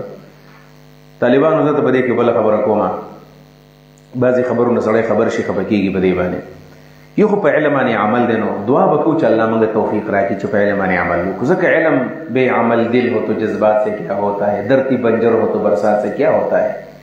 چې ځمکه کله بنجري نو په بارانونو نه راټوکېږي، او چې کله په زړه کې عمل نه وي که نه جذبات باندې څه کېږي، نو عمل الله دې توفیق راکړي. دویم نمبر خبره تاسو ته خاص کر کوم طالباتو تاسو یې مو اورئ، طالبانو تاسو یې مو اورئ، څومره زموږ دا درس علما طلبا اوري، دا زما تجربه ده. هغه کارونه چې لا ينبغي دي، لا ينبغي پیژنئ که نه، د علم څه چې کوم کارونه غیر مناسب دي ګورئ په هغې لعنت وایو، هغه بلکل مه کوئ. کم کار د علم جامه بدنامۍ ګوره د هغې نه ځان ساتئ. ګورئ خیر دی که په هغې کې مال دی، په هغې کې دولت دی، په ظاهر کې تا ته عزت ښکاره کړي، خو چې د هغې په وجه ته پوهېږې چې دا کار زما علم بدنامۍ، نو هغې نه ځان ساته. ګورئ تا ته به څه پته لګي چې زما علم بدنامۍ، چې هغه کار تا د خلکو مخکې نشو کولی که نه، دقه کار غلط دی. کم کار چې تا د خلکو مخکې نشو کولی یېرېدی، ولې؟ وایي ځکه هغه د نفحة العرب کې یو مضمون دی، من قال ما لا ينبغي سمع ما لا يشتهي، من قال ما لا ينبغي سمع ما لا يشتهي. چې کله غیر مناسب خبره کې غیر مناسب خبره به اوري. موږ په تفهیم القرآن کې طالبانو په دویمه درجه کې 2002 خبره ده، موږ سبق وایو، نو انجمنو دا مدرسو کې انجمنې کېږي، خاص کر جمعیت طلباریه به اهتمام کو. د لاجبو کې مولانا صاحب، د لاجبو مولانا ظاهر شاه صاحب ښه ملګری دورې حدیث، نو هغه پکې تقریر کوو. په تقریر کې یو خبره وکړل، طالبان یو خبره درته کومه، وایي زه خپله تجربه درسه شیر کومه چې کله یو سړی یو ګناه په خپله باندې کوي، نو ګورئ د هغې مخالفت نشي کولی. لہذا چې کله په یو مسله باندې زه درته دا چل ولښیم چې کله په یو مسله باندې رد کوې، نو په خپله به کم از کم هغه ګناه نه کوې، ورنه بیا به ګورئ بدنامېږي. مثال یې ووایو، ویل دا نسوار نه دی، نسوار ګوره عام خلک په خوشحالۍ باندې کوي، بعضې خلک داسې بینصافي راشي په دفتر کې زمون خواته ناست یو ګوتې کشی یو زمون مخکې نسواره کوي نو د په زور یې خو ایستلی نه شو کله کله ورته چې بد بد وګورو په زمون مخکې هم نسوار ایسته کوي لږ داسې د چا خیال هم ساتل پکار یي که نه د چا په مجلس کې ناست یې بس ته به نسوار راولې جوړوي بس تا مخکې دا غیر مناسب کار دی هغه ظاهر شاه مولوي صاحب ویل چې ما به نسوار کول ویل تعلیم هم به نسوار ویل کول ویل بلس په کلي کې رښتیا و چې په کلي کې ویل چا واده و ویل هغې دغه راوستي و بیم باجه والا و نغارې مغر راوستي ویل پروګرام ویل د کلي خلکو ویل بعضې هلکانو خو یاره دا خو غلط کار دی ګوره دومره خلاقه ده ګوره داسې کلاو بیم باجې دا خو د فاسقانو کار دی که نه چې کلاو سړی نور خلک اوري میوزیکونه هم اوري خو کلاو روډ ته راایستل خو غلط کار دی ویل مونږ ویل چې راځي ورځو پسې وایي چې موږ روان شو وایي چې خبره به څوک مې چې زه به خبره وکړم تعلیم و جذباتي مې چې خبره به زه وکړم یاره ویل چې کله موږ ورلو ویل موږ چې ګڼ ورلو خلکو هغه نغارې مغارې بندې کړلې وایي زه پاڅېدم اعوذ بالله بسم الله مې وویل او آیتونه او حدیثونه مې وویل وایي چې ګوره دا خو ګناه ده او د الله تعالی غضب ته دعوت ورکول دي او مه کوئ ویل ټولو خلکو زما دا خبر اوردل خو ویل زما یو ملګری پکې ناست خپلوانه مو ویل ما ته ویل چې مړه په خپله باندې نسوار نشي پرېښودی او مونږ ته وایي چې ګانې بجانې پرېږدوئ وایي زما ټولو خبرو باندې سترګو واړولې ویل ټولو خبرو زما خلکو زما خبره منلې وه خو چې کله دا زما غلطي وه حقیقت کې دا هم غلط کار دی هغه هم غلط کار دی که نه نو ته څنګه یو غلط کار کوې بل ته مه کوه وایي زما هغه دعوت غیر مؤثر شو ویل په دې وجه باندې زه وایم چې کله تاسو معاشره کې مثبت کار کوئ نو په خپله به ځان مثبت جوړوئ ګورئ لهذا د علم څه چې کوم کار غیر مناسب دی نو ګورئ په هغې هم پوهېږو چې کوم کارونه دي هغې لږ ځان ساتل پکار دي نو دا شو او د دې سره سره یو بل دی په سورة البقره آیت نمبر 108 کې به راشي بل سبب د ګمراهۍ تبدیل الکفر بالایمان ومن یتبدل کفر بالایمان کم سړی چې ایمان پرېږدي او کفر پرې وایي دا کم خلک دی دا خاص کر تعلیم یافته هلکان چې کم کسان د یورپ د اسټرالیا د ډنمارک د فرانس د ناروې د ویزو په شوق کې دي دا هلکان ډنمارک ته او فرانس ته او ناروې ته نشي تللی نو دې داسې کارو کې خپل پاسپورټ کې د مذهب خانه بدل کړي په دې پاسپورټ کې یو خانه ده ریلیجن ستا مذهب څه دی نو هلته دی مسلم او نان مسلم نو دا پکې نان مسلم ته ټیک وکړي چې مطلب زه نان مسلم یم نو دلته خو دا مسلمان دی خو په پاسپورټ کې دا غیر مسلم دی د څه دپاره یاره د دې نه بغیر ماته ویزا نه میلاویږي تاسو زما یو ملګرو په کالج کې پروفیسر دی اسلامي کالج پېښور کې پروفیسر دی مخکې زموږ سره په دې کامرس کالج کې زموږ سره اردو کې ما ته ویل چې مولانا صاحب یو ځای راته یاد کو دغه کلي نوم ځکه نه علمه چې څوک به زموږ دا درس اوري بده خبره ده ویل د هغه ځای یو هلک زموږ سره و په ډپارټمنټ کې په بشا یونیورسټۍ کې په اردو ډپارټمنټ کې ویل ما ته ویل چې عثمانه داسې کار په کار دی چې یاره یورپ ته لاړ شم پیسې هم راسه نشته دی او قابلیت مې دومره نه دی څنګه به ځم یورپ ته چې ما ته د زه لاړ شم یورپ ته زما غټ خوب دی اول ته سبق ویم نو یې ویل چې بل څه خو نه کېږي خو په دې پاکستان کې چې کله پیغمبر ته کنزل وکړي که نه نو بیا دې سړي ته خلک بیا د یورپ ویزه ورکوي نو زه به داسې کار کوم چې دا ګناه به کوم بیا بس چل به وکړم او دا ما نه به ویډیو وکړي بس بیا به میډیا والا به راشي هیومن رایټس والا به راشي چې ګوره د ده خو بدن ته او د ده خو جان ته خطره ده ما په دې طریقه باندې چېرته ووځي یورپ ته ووځو ډېر هلکان ګوره خپل مذهب بدلوي د یورپ د ویزو دپاره دا دی هغه د ګمراهۍ سبب چې سړی تباه و برباد شي چې تبدیل الکفر بالایمان سورۃ النساء کې آیت نمبر 116 کې بل دی پنځم نمبر الشرک بالله شرک هم د ګمراهۍ سبب دی ښه شرک سړی مشرک شي بت ته سجده لګي بت ته راښکته کېږي شرک شپږم نمبر سورۃ المائده آیت نمبر 12 کې براشي کفر کول عام کفر هم ګمراهي ده کنه کفر احزاب آیت نمبر 36 کې وم نمبر راځي عصیان الله او عصیان الرسول د الله او د رسول نافرمانی کول دا د ګمراهۍ سبب دی او سورۃ ممتحنه آیت نمبر 1 دا کې براشي 8 نمبر التودد مع اعداء الله د دشمنانو د الله سره مینه کول تلقون الیهم بالموده څنګه الله ویل التودد مع اعداء الله د الله د دشمنانو سره مینه کول محبت کول دا د ګمراهۍ سبب دی او نهم نمبر دی اتباع الهوا انعام آیت نمبر 56 کې براشي 56 اتباع الهوا او لسم نمبر دی الصد عن سبیل الله د الله د لار نه ځان بندول سورۃ النساء آیت نمبر 167 صد عن سبیل الله او یو لسم اخری نمبر الاعتراض علی النبی سورۃ بنی اسرائیل آیت نمبر 48 کې براشي چې نبی علیہ الصلوۃ والسلام کله اسمان ته لاړو معراج واقع کله وشوله واپس راغی خلکو نه منو اعتراضونه پې کول الله دا ګمراه شول دا ګمراه شو دا د ګمراهۍ اسباب وی ویلو غیر المغضوب علیہم ولا الضالین. دغه خلق لار را تمخای چې غضب پې شوی دی او هغه خلق لار را تمخای چې هغوی ګمراه وو. دې ملګري سوال وکړو چې داړي منډوانے میں گناہ ہے یا نہیں ہے؟ په ګیره خرولو کې ګناه شته او که نشته؟ دا مسله خدای شته. دا ما ډېرې کمې مسلې دي چې ما بار بار کتلې دي. یو په هغې کې دا مسله د ګیرې د خرولو مسله ما ډېره زیاته وکتله او چې کله دا مسله ګورم نو هر طرف ته په دې کې دلایل دي د ګیرې د خرولو باره کې. یو خو ګوره دلته دوه مسلې دي دا یادېږي. یو ګیره پرېښودل دي دا ځان له مسله ده او ګیره خرول دا ځان له مسله ده. څنګه ځان له دې زه پوه کوم؟ ګیره پرېښودل د دې په باره کې د الله د پیغمبر نه حکمونه راغلي دي. اعفو اللها، ارخو اللها، ارجو اللها، اعفو اللها، دا قسمه الفاظ راغلي دي. ګیرې تاسو پرېږدوئ، ګیرې ځوړندې کوئ، ګیرې مکټ کوئ. یو د رسول الله صحیح مسلم کې دا احادیث دي، 15 قسمه احادیث په دې باب کې راغلي دي چې نبی علیہ السلام امر کړی دی چې ګیرې پرېږدوئ. زما خپل تحقیق نه، زه په دې مطمئن یم الحمدلله، زه پې مطمئن یم. خو ګیره پرېښودل فرض دي، فرض سنت نه دي. ښه ګیره پرېښودل فرض دي، واجب دي. چې څوک ګیره خرې ټیک ټاک ګناهګار دی. که څوک وایي چې په ګیره خرولو کې ګناه نشته دی، دلیل دی هغه پیش کړي. من سره دلیل څه دی؟ من سره دلیل اوامر د رسول الله دي. اعفو اللها، ارخو اللها، ارجو. دویم نمبر بیا ګیره غټول. اوس دا بله مسله ده. یو ګیره پرېښودل دي، بیا ګیره غټول دي، نو اوس دا مسله جدا ده. بیا نو پرېښودل واجب دي. نو که سړي دومره پرېښودله، دومره پرېښودله، دومره پرېښودله، نو ګیره پرېښودله فرض یاده شو. اوس ګیره غټول چې کوم دي نو غټول اوس سنت دي. بیا یعنی ګیره دومره غټول، ګیره دومره غټول چې دا یو چې کوم دا دعوې ته کټ کړ. دا د عبدالله ابن عمر نه نقل دي او صحیح حدیث کې نقل دي. لہذا د قبضې امر پرېښودل دا سنت دي.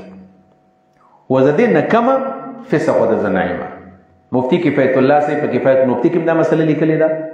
کفایت المفتی نه هم جلد کې دا مسله معلوم راواله دا کتاب چې مفتی کفایت الله صاحب سوی. مفتی کفایت الله صاحب کفایت المفتی کې لیکلي دي چې کومه ګیره د قبضې نه کمه ده نو د فاسق په ویلو کې دته احتیاط پکار دی. فاسق نه دی نو هغه ورته فاسق نه وایي.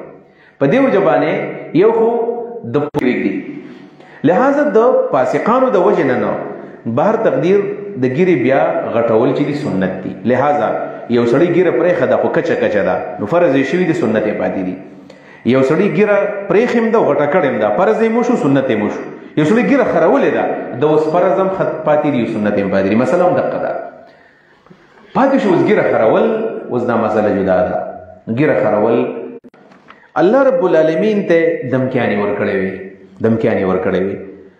دا په سورۃ انعام کې راځي. دمکیانې دا ورکړې وي چې کله آدم علیه السلام ته سجده ونه لګوله نو الله رب العالمین فخرج انک رجیم، اوزه رجیم. نو شیطان الله ته ویل چې الله تعالی انذرنی الی یوم یبعثون، ما ته لږ مهلت راکړه د قیامت پورې. نو الله تعالی ورته وی چې دا الی یوم الوقت المعلوم. دیګانو کې ځان له حصہ لټوم او زه به خلکو ته لأمنینهم ولأضلنهم، زه به بلارې کوم، زه به ورته ارزوګانې وراچوم، د ښې طرف نه ورځم، د ګس طرف نه زه به کوي. فلیبتکن اذان الانعام. یہ به داسې کار کوي چې دوی به بدعات شروع کړي، د څاروونه به غوږونه کټ کوي. او فلیغیرن دین الله، د الله دین به بدلوي. فلیغیرن دین الله او فلیغیرن خلق الله، د الله د دین او د الله د په کومه طریقه چې تا پیدا کړي او بدلی. لہذا ښځې الله بغیر د ګیرو نه پیدا کړي دي. اوس ښځې داسې کیمیکل ولګوي چې ګیره غټوي، دا ولا حرام دي، نه به کوي. په دې وجه باندې زنانه ده په مخ باندې ویښته راوختل د بالکل لرې کولی شي په ریزر باندې څه طریقه باندې لرې کوي، په کریمو باندې. زنانه چې په مخ باندې د ګیرې یا څه ویښته راوخیږي د دې لرې کول جایز نه بلکې مستحسن دي، ځکه د ګیرې نشته، دا پکار ده. البته ویښته بدلول دي. نو فلیغیرن خلق الله، لہذا ګیره خرول تخلیق او خلقت بدلول دي، نو غټه ګناه ده. ګورئ دا زما تحقیق دی په دې باب کې او د ډېرې مطالعې نه پس مې دا سوچ جوړ شوی دی. ګیره خرول ګناه کبیره بلکې غټه ګناه ده. ګیره پرېښودل فرض دي، غټول سنت دي. دغه درې خبرې د ګیرې په باره کې ما د احادیثو په رڼا کې ما معلوم کړي دي. آمین. الله د دعا زمون قبول کړي. آمین لفظ راغی پکې. دا آمین د قرآن حصہ نه ده. دا آمین د قرآن حصہ نه ده. ځکه خو تاسو چې کله ولې دعالي نه ګورئ آمین پکې نشته. نو څه شی دی؟ حدیث کې راغلی دی سنن د بیهقي کې چې نبی علیہ السلام فرمایي علمني جبريل آمین بعد فراغي من قراءة الفاتحة. جبريل علمني جبريل آمین بعد فراغي من القراءة الفاتحة چې جبريل راغی ما ته وی چې فاتحه دې کله ویل نو آمین وسره وایه. یعنی د فاتحه سره نزول ونه شو ورته وی چې کله د فاتحه ویل نو آمین وسره وایه. آمین زوی د قمانا کړل. آمین معنا ای الله زما دعا قبول کا، ای الله زما دا امید قبول کا. کم دعا می چې وکړه الله دا قبول کړه. استجب دعائي او استجب رجائي دې معنا ده. ویل کېږي څنګه؟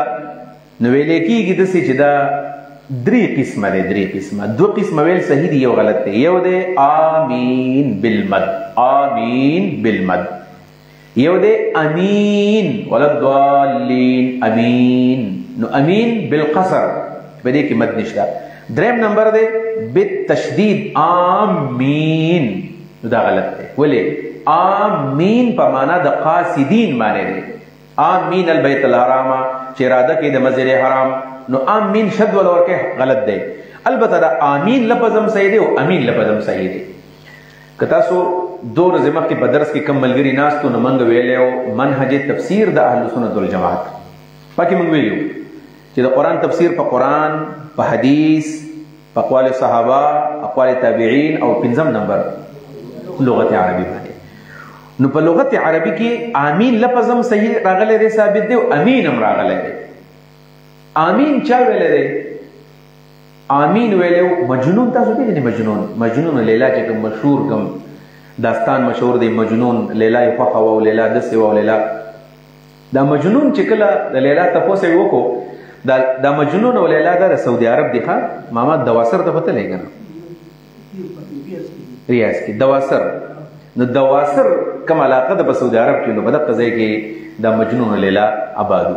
وسم د لیلا په نوم باندې باقاعده هلته فندق اوټلې دي، مجنون هلته ډېر اثار موجود دي.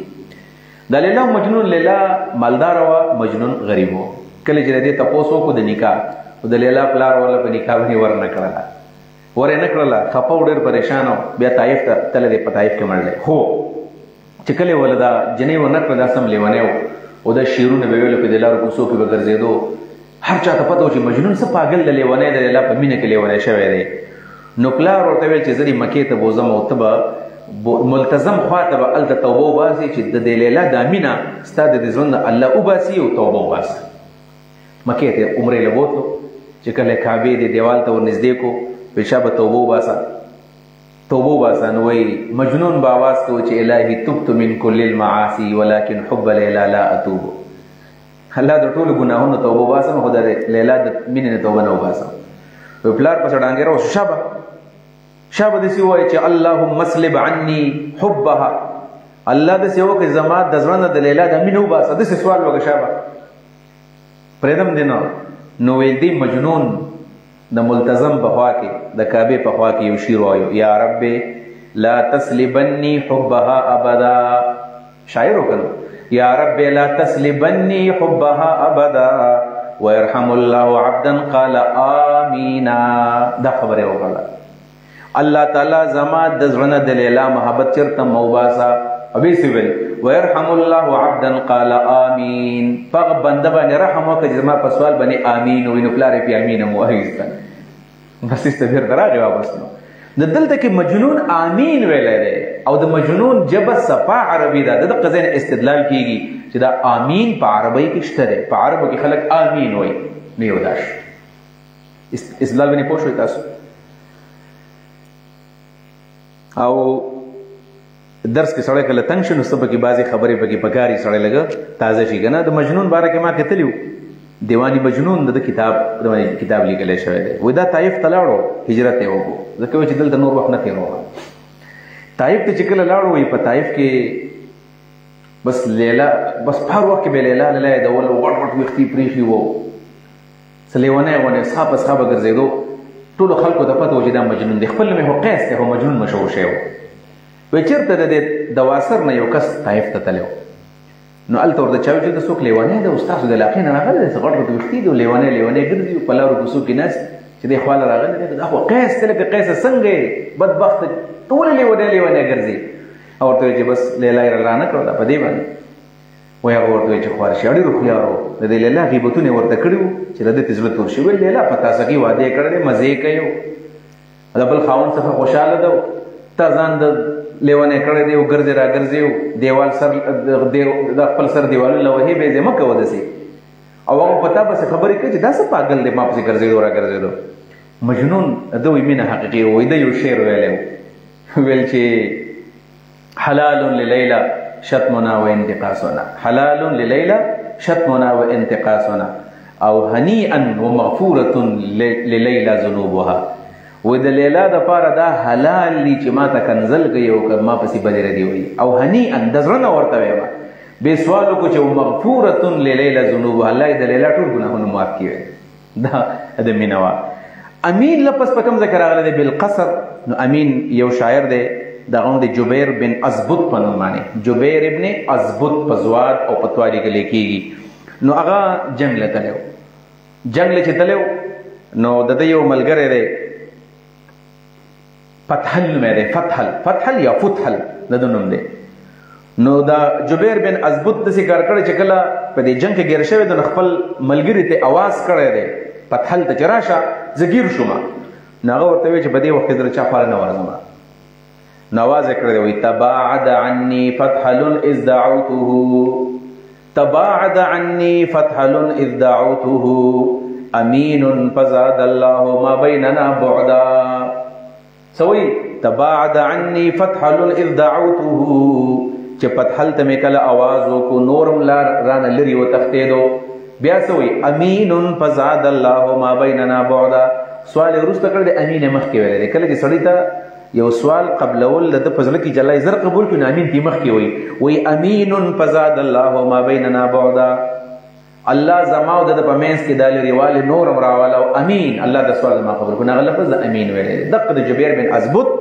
د ده استدلال او د مجنون استدلال په دغه طریقه باندې یو امین دی یو امین دی په دې باندې پوه شوئ تاسو دا خو مې لفظي تحقیق وکړو البته دا خبره چې وایو به څنګه نو وایو به څنګه نو صرف زه دا خو د فقه کلاس نه دی زه تر ټولې مسلې نه یم خو صرف ستاسو د پوهې دپاره یو عبارت درته پیش کوم دا زما مخته ما په لاس کتاب دی کتاب الام د چا دی پته ته شته محمد ابن ادریس شافعی امام شافعی صفحه نمبر 248 او صفحه نمبر 249 دین یاد کې طالبانو او ته بوتي ما یادوي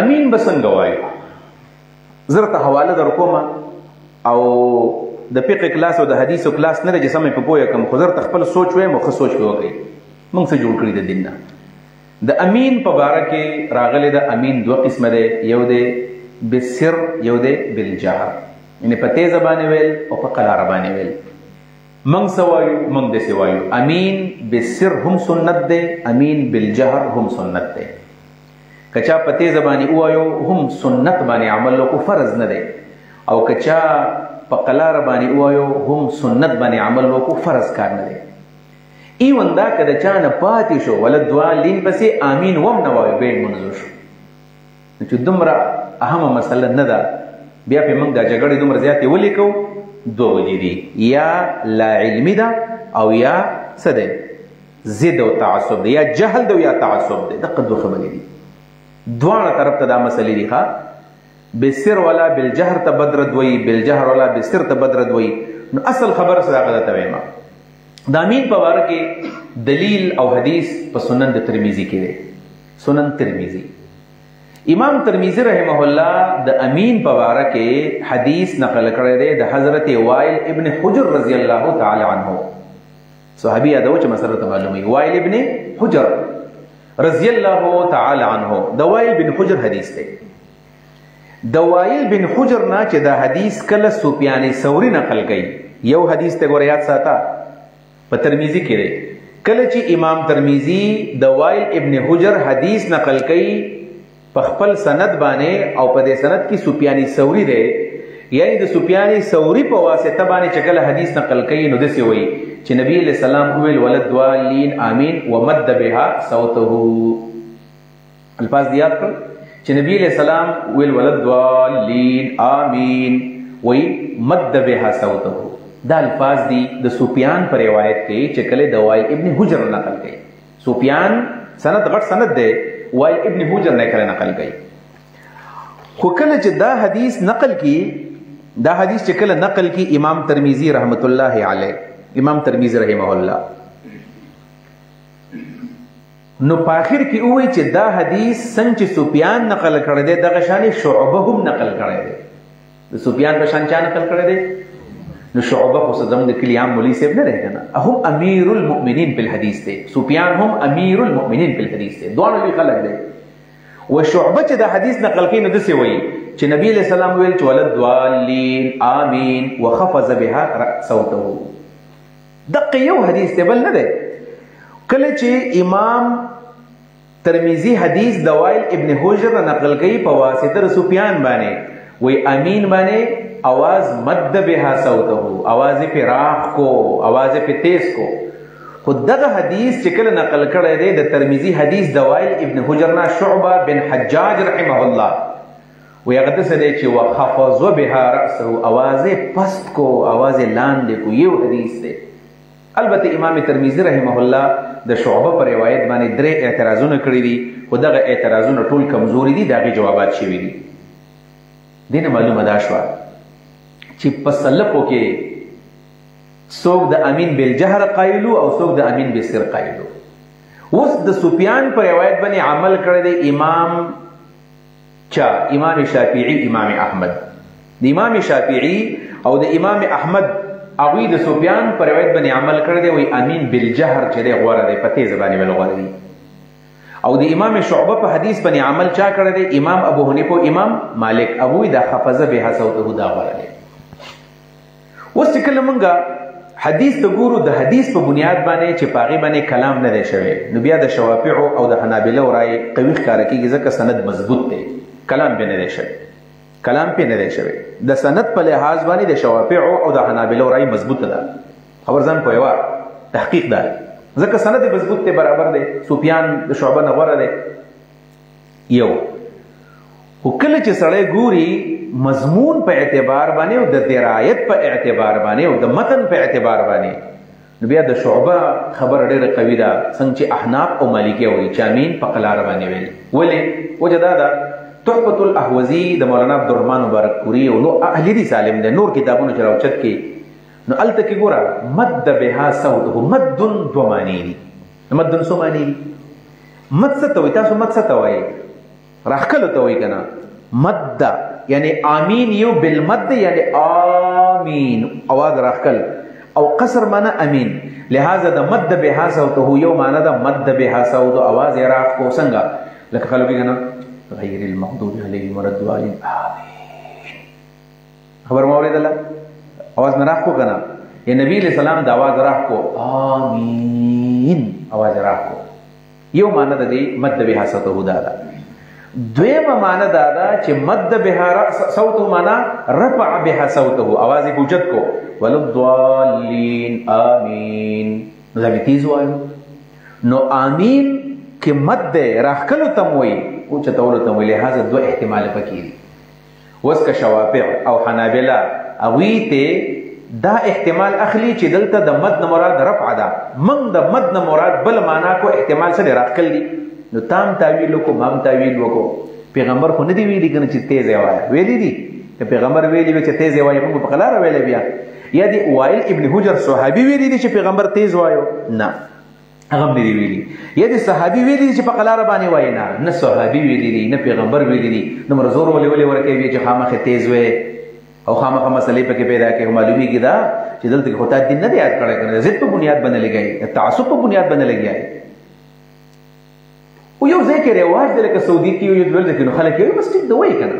د شوافعو د حنابلو رایې خوښه ده، د امام سفیان رایې خوښه ده. داسې مو چې دا سنت دی او دا بل سنت نه دی، دا دماغ دله چا خراب کړي دي. یاره چې په تیز ویل سنت، په روایت کې خفض بها صوته، دا خفض یو معنی ده، لاندې راښکل، خفض بها صوته. البته په دې ځای کې یو روایت دی، دا درته وایم دا دی ما ځان څه لیکلی دی مې زه به ته وایم بخاري به راوالو خلک وایي بخاري نو بخاري کې څه دي بخاري کې دا دي امام بخاري څه وایي امام بخاري د تیز او د قلاره حدیثونه نه یادوي وایي امن ابن الزبیر ومن وراءه عبدالله بن زبیر امامو نو امین وایو ومن وراءه شاته خلقم امین وایو حتی ان للمسجد للجتا حتی ان للمسجد للجتا په جماعت کې داسې ګون شانې جوړ شو په جماعت کې څه جوړ شو ګون پېژنئ تاسو په دې جماعت کې چې سړی کله خاموشي که نه په جماعت کې چې خاموشي دا چې کله سړی داسې د انصاف تله په لاس کې راولي بیا په دې حدیثونو پوهېږي د ضد تله او د ضد چشمې چې د په سترګې بیا نه پوهېږي ادا ده ګونج په هغه ځای کې چې کله هر څوک خاموش شي په دې کې څوک معمولي خبره کوي نو په دې جماعت کې شور غونې جوړ شي دې نه معلومېږي دا د دې حدیث د امام بخاري نه دا حدیث امام بخاري نقل کړی دی او امام عبدالرزاق موصولا نقل کړی دی مصنف د عبدالرزاق نو په دغه ځای کې چې نقل کړی دی نو د دې حدیث ته معلومېږي دا چې د امین په ویلو کې به داسې شور شان جوړېدو نو یو ګونج دی او یو شور دی دا نن سبا چې کوم امین په جماعتونو کې خلک وي دې ته لجه نه وایي دا لجه نه ده دا خو شور دی چې را دې ښکو او په ښه پزما عمل لاغې چې پټم دی وایو امین به سر چې څوک وي پټی وي په دې کې په دوه سنتو باندې عمل لازي راښکلو باندې م راغی او پټی م وایو او په امین بالجهر کې چې په تیز وي نو څه دی کو په تیز دی وایو بیا په سنت باندې عمل لازم دونه سنت دي که نه ولې یو ته سړی بد وي بل ته غلط وي البته په حدیث کې دا راغلی دي چې اذا قال الامام للضالين آمين فقولوا آمين فإن الملائكة تقول آمين چې کله امام امین وي تاسو هم امین وي ځکه فرشتې هم امین وي او فإنه من وافق تامینه تامین الملائکة غفر له ما تقدم من ذنبه د بخاري کې د حدیث دی وایي کله چې تاسو امین ووایئ نو فرشتې هم امین وي او فإنه من وافق تامینه تامین الملائکة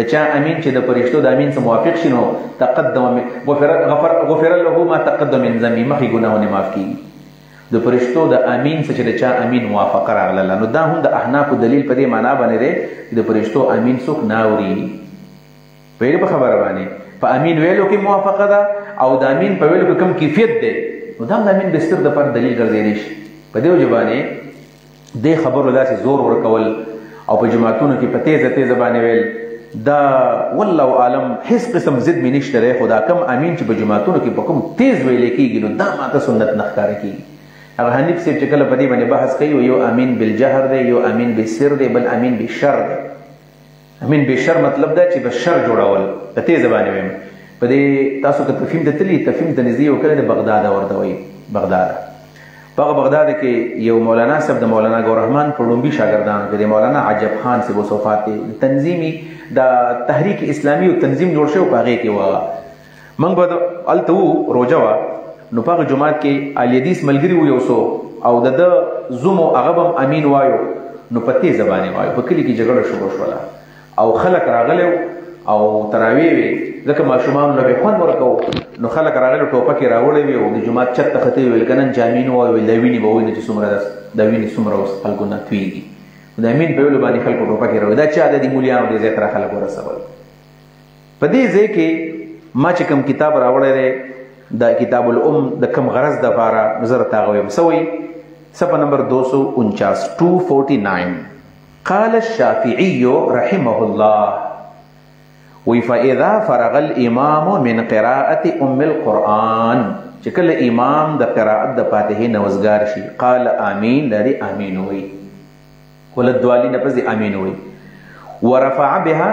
صوته شافعي مذهب دی کنه سوی او आवाज دی اوچت کی امام شافعي د امین بالجهر قائل دی فاذا فرغ الامام من قراءة ام القرآن قال امين ورفع بها صوته ولي ليقتدي به من كان خلفه ولدي تیزوي ليقتدي به من كان خلفه د دې د پاره چې دا مقتدیان د اقتدا وکي ځکه د امام نفس په مقتدی وي نو دا دی امین وي د دې لپاره چې مقتدیانو تم پته ولګي چې دا امین وایي نو مقتدیان می بسی وي بیا سوي فاذا قالها چې کله امام امین اول وي د الفاظو ته ګورئ فاذا قالها چې کله امام وي نو قالوها خلک شافعي سے بیا دی کنه شافعي سے وګوره کتاب الام د اخري کتاب دی ګوره نه پس چې کله مصر ته لاړو مصر ته کله لاړو ځکه امام شافعي په غزه کې پیدا دی غزه کوم چې دا فلسطین ده بیا راغی علم مدینه کې په عراق کې وکړو مکې ته راغی او په اخر عمر کې مصر ته لاړو مور خوب لیدل چې کله دانو پیدا ویل د خېټه نه مستوره وخته لاړو مصر کې را پرې وته نو د اخر کې مصر ته کتاب یې تل لیکل دی وی پیدا قالها کله چې امام د امین وی قالوها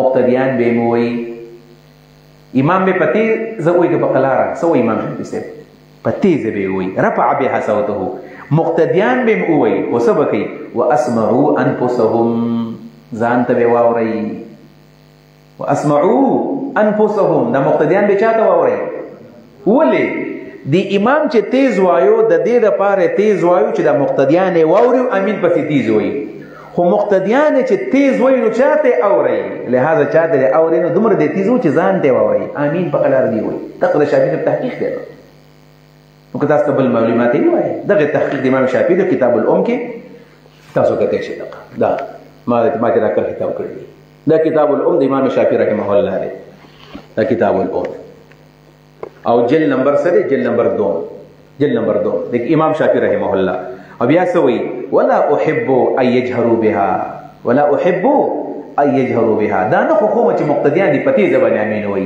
ته د شافعي مذهب دی کنه کوم ځای کې د شافعي مذهب دی شافعي خو وي زمان نه د خو چې مقتدیان تیز وي ته خو سم په دې پنځو ته ودرېږي ته په احناف قار کې جهنم په قار کې نو ته الله خوشاله کو امام شافعي رحمه الله کو چې ولا احب ان يجهروا بها زنه خو چې شاته خلک پتی زبانی وي فإن فعلوا فلا شيء عليهم کوي ګناه به کوم نشته چې موږ ته ګناه وایو موږ هم ځان له قار نه راولو چې موږ سکه کافر دي امید پته زبانه وینا تم څوک په ټوپک باندې مولاړ خود دومره ده چې سوچ پکار دی دیتا وان ترکه الامام قالها من خلفه بل خبره کړي راځي خبره ده وای کدی امام نه پاتې شو چرتا وان ترکه الامام او که امام پرې خو دو منځ وشو او قالها من خلفه مقتدیان دی وای کنه معلومه دا شو کامین پاتې شي بیا هم دی منځو شو وان ترکه الامام قالها من خلفه که امام نه پاتې شو مقتدیان به وي بیا هم دی منځو شو نو چې دومره اهم مسله نه ده دا جګړه کې بیا هم د کوم ځنه کو چې خاص امین یاره دا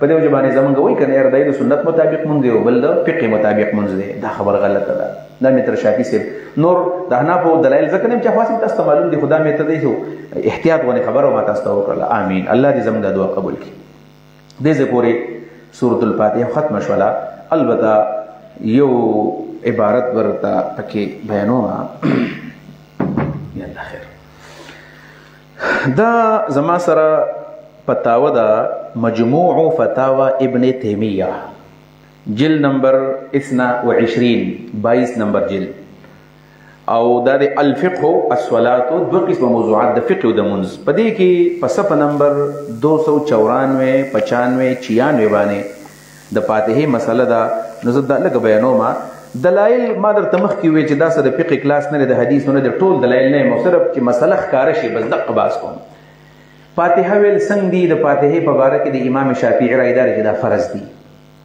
فرض امام شافعي رحم الله وی فرض دی جمهور علما وی چې فرض نه دی امام شافعي د فرضیت قائل دی او دغه مسلې لبیا مولانا عبدالرحمن مبارک پوری د حضور ورکړل دي چې فرض دی ولی حدیث کې د لا صلاه لمن لم يقرأ بفاتحه الكتاب چې چا فاتحه نه دی ویلي مونږ نه کیږي نو فاتحه ویل فرض دی احناف علما ته واجب وی واجب څه ته وی غیر ضروری دی نه احناف علما وی چې قران په مونږ کې فاتحه ویل فرض نه دی قرات پکې فرض دی د شوافع دلیل څه دی لا صلاه لمن لم يقرأ بفاتحه الكتاب دا د شوافع دلیل دی احناف دلیل څه دی قرآن کریم کې الله فرمایي فقرؤوا ما تيسر من القرآن بس فقرؤوا ما تيسر من القرآن تاسو په موږ کې د قرآن هغه حصہ وایي کوم چې تاسو ته اسانه ده دغه دلایل دي بس د دلایل دي زه فاتحه باندې خبره کوم اوس دلته کې شوافع عجیب خبره ده کنه سوچ پکار دی چې شوافع فاتحه ته فرض وي احناف ورته واجب وي دا ولې میات کې چې مسله تیار شي اصل کې شوافع د دې قائل دي چې تخصیص د کتاب الله په خبر واحد باندې جایز دی دا علمي مسله ده د ضد مسله نه ده دا انا مسله نه جوړول پکار د کتاب الله تخصیص او د کتاب الله نسخه په خبر واحد باندې جایز غني احناف علما وینا کتاب الله قطعی دی او حدیث ځنی دی لہذا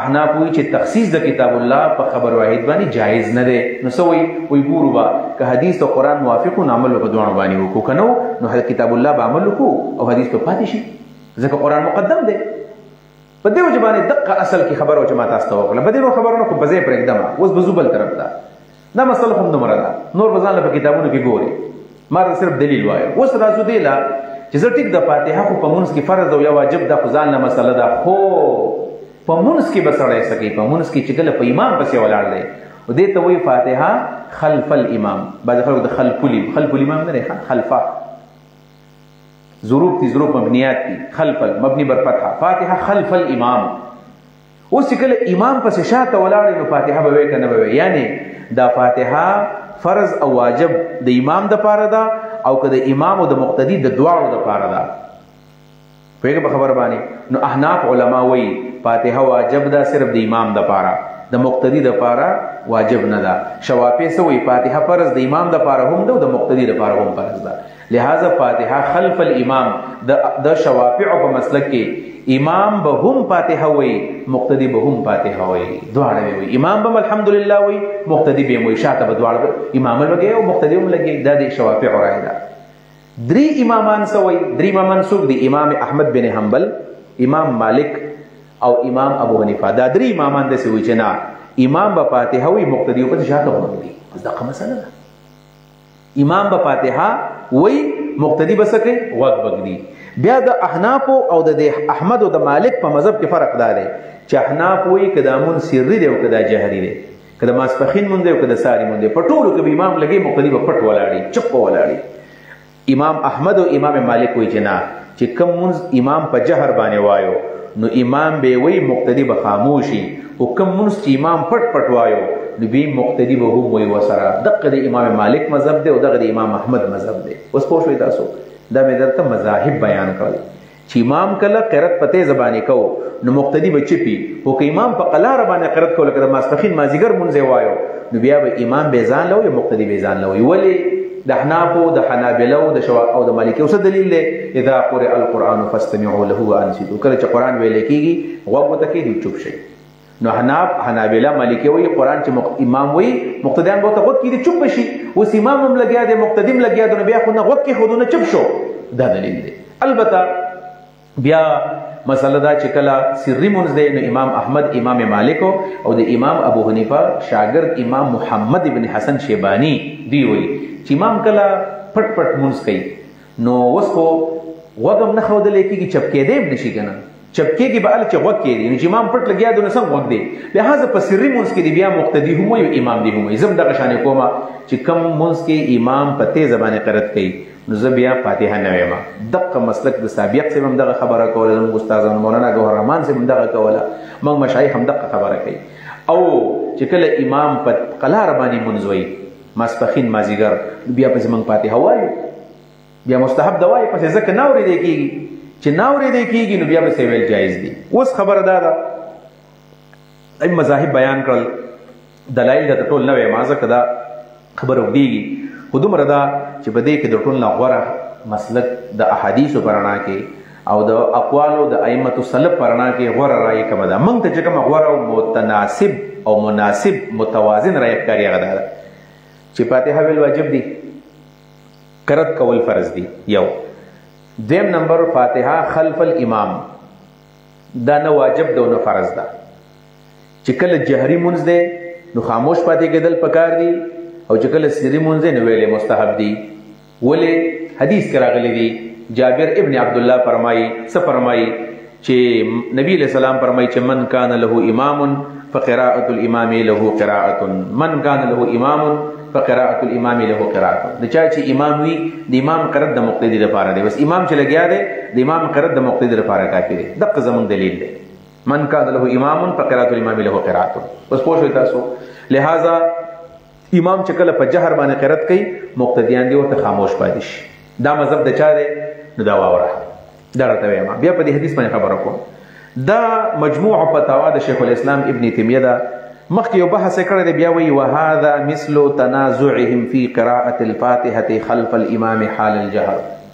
وی دا مخکینه اختلاف داسې دی لکه څنګه چې د جهر په حالت کې د امام شاته د فاتحې په ویلو کې دی. وهذا مثل تنازعهم في قراءة الفاتحة خلف الامام حال الجهر. سوی فإن للعلماء فيه 3 اقوال.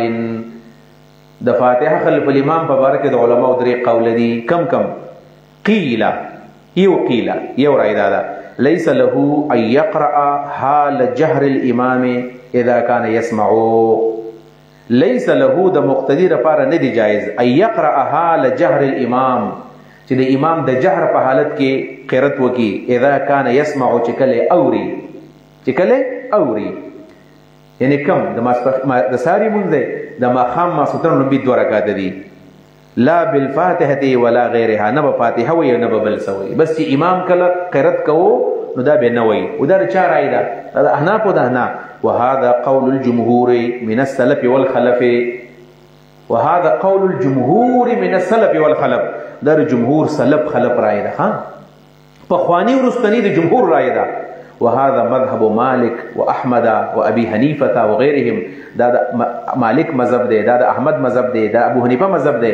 بیا سوی واحد قولي الشافعي. د شافعي په 2 قول کې یو قول دا دی. امام شافعي 2 قول راغل لہذا سلور امامان د دې قائل شو ابو حنیفه شافعي مالک احمد چې امام کله قرأت په تیز زبانه کوي نو تو پس فاتحه نه ودار سلور امامان رائے دا د ابن تیمیه دا خبره کړل. حنفي عالم نه دی مشهور عالم دی. وقیل دویم قول څه دی دویم دا دی وقیل بل يجوز الامران. دواړه جایز دي کوي او کنه یو قول دا دی کوي او کنه هو القراءه افضل. البته قرأت افضل دی ودا مذهب د چا دی. ويروى هذا عن الاوزاعي. دا اوزاعي مذهب دی او اهل شام د شامیانو مذهب دی. وليس ابن سعد د مصریانو مذهب دی. وهو اختيار طائفه من اصحاب احمد. د احمد په ملګرو کې یو طائفه د قائل لا او غیرهم او د شافعي مذهب دی. او دریم نمبر وقیل بل القراءه واجبه وهو قول الاخر للشافعي. یو قول دار چې قرأت واجب دی او دار شافعي اخره قول دی.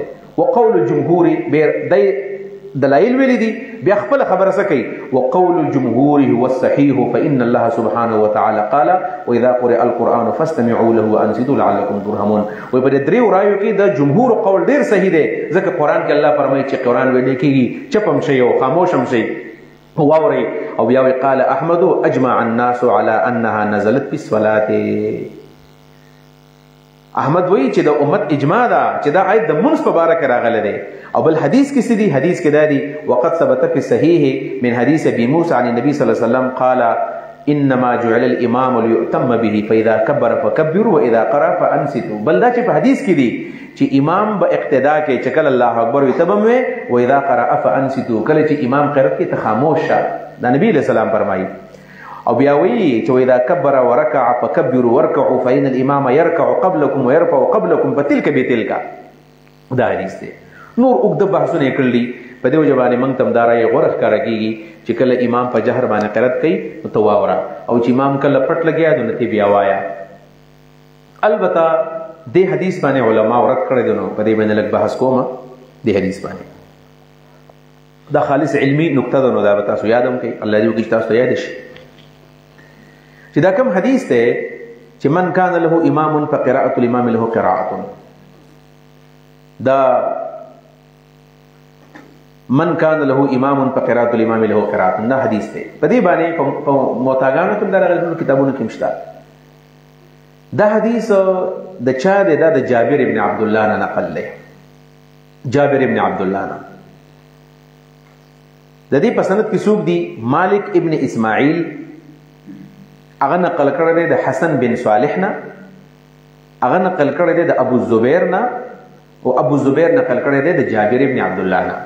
نو سند څه شو؟ مالک ابن اسماعیل عن حسن ابن صالح عن ابي الزبير عن جابر عن النبي صلى الله عليه وسلم انه قال من كان له امام فقراءه الامام له قراءه.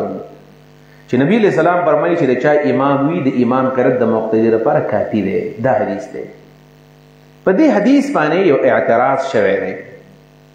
عام طور باندې اصحاب الشوافع هغوی په دې اعتراض کوي چې دا حدیث سندن نه دی ثابت، دا حدیث د دې په سند کې انقطاع ده، او کله چې په حدیث په سند کې انقطاع راشي نو دا حدیث ضعیف وي. نو ګورو چې انقطاع په کوم ځای کې راغلی ده. نو انقطاع وی دا ده چې دې حدیث کې سند دی چې حدیث حسن بن صالح نقل کړی دی د ابو زبیر نه، او بیا وایي چې حسن بن صالح لم یلق ابا الزبیر. دا اصل کې اعتراض دی چې حسن بن صالح د ابو زبیر سره ملاقات نه دی شوی. نو چې د حسن بن صالح د ابو زبیر سره ملاقات نه دی شوی نو دا حدیث ضعیف شو. معلومیږي دا چې یو واسطه غورځېدلې ده نو حدیث ضعیف دی. د دې جواب څه دی؟ د دې جواب به تذکرة الحفاظ زموږ سره پروت دی. تذکرة الحفاظ د امام ذهبي رحمه الله کتاب دی، جلد نمبر 1 صفحه نمبر 119، جلد 1 صفحه 19. هغه وایي دا حدیث صحیح دی په شرط د مسلم باندې. دا استاسو دور حدیث لکان وینو په دې باندې بخښه پوه شوی وي. حدیث معنعن چې دی کنه په دې کې د امام بخاری او د امام مسلم په منځ کې اختلاف دی. امام بخاری وایي چې راوی به د خپل استاد سره خامخه ملاو شوی، فعلیت اللقاء ملاقات پکې ضروري ګڼي. امام مسلم وایي چې معاصرت کافی دی، امکان اللقاء چې د استاد او د شاګرد زمانه وایي کنه خیر ده که ملاقات ثابت نه وي. نو امام ذهبي رحمه الله سوي وای موږ چې کله وکتل چې آیا د حسن بن صالح او د ابو زبیر زمانه یو د جدا جدا دي، نو تاریخ ته ګوره وای حسن بن صالح پیدا شوی دی په 100 هجری کې. حسن بن صالح پیدا دی په 100 هجری کې، او ابو زبیر وفات دی په 128 کې. ابو زبیر وفات دی په 100. نو تاسو څه خیال دی د ابو زبیر او د حسن بن صالح د معاصرت زمانه څو کال شوله؟ 28 سال. نو په 28 سال کې ملاقات کېدی شي که نه شي کېدلی؟ کېدی شي که نه؟ لہذا د مسلم چې کم شرط دی په هغې باندې د حدیث بالکل صحیح دی. حسن په 100 کې پیدا دی، ابو زبیر په 128 کې وفات دی، لہذا د دواړو په منځ کې ملاقات شوی دی. یو خبره. دویمه دا ده چې بالفرض که چېرته د ملاقات باندې سړی اعتراض هم کوي، د دې حدیث نور نظایر موجود دي. کم کم دي؟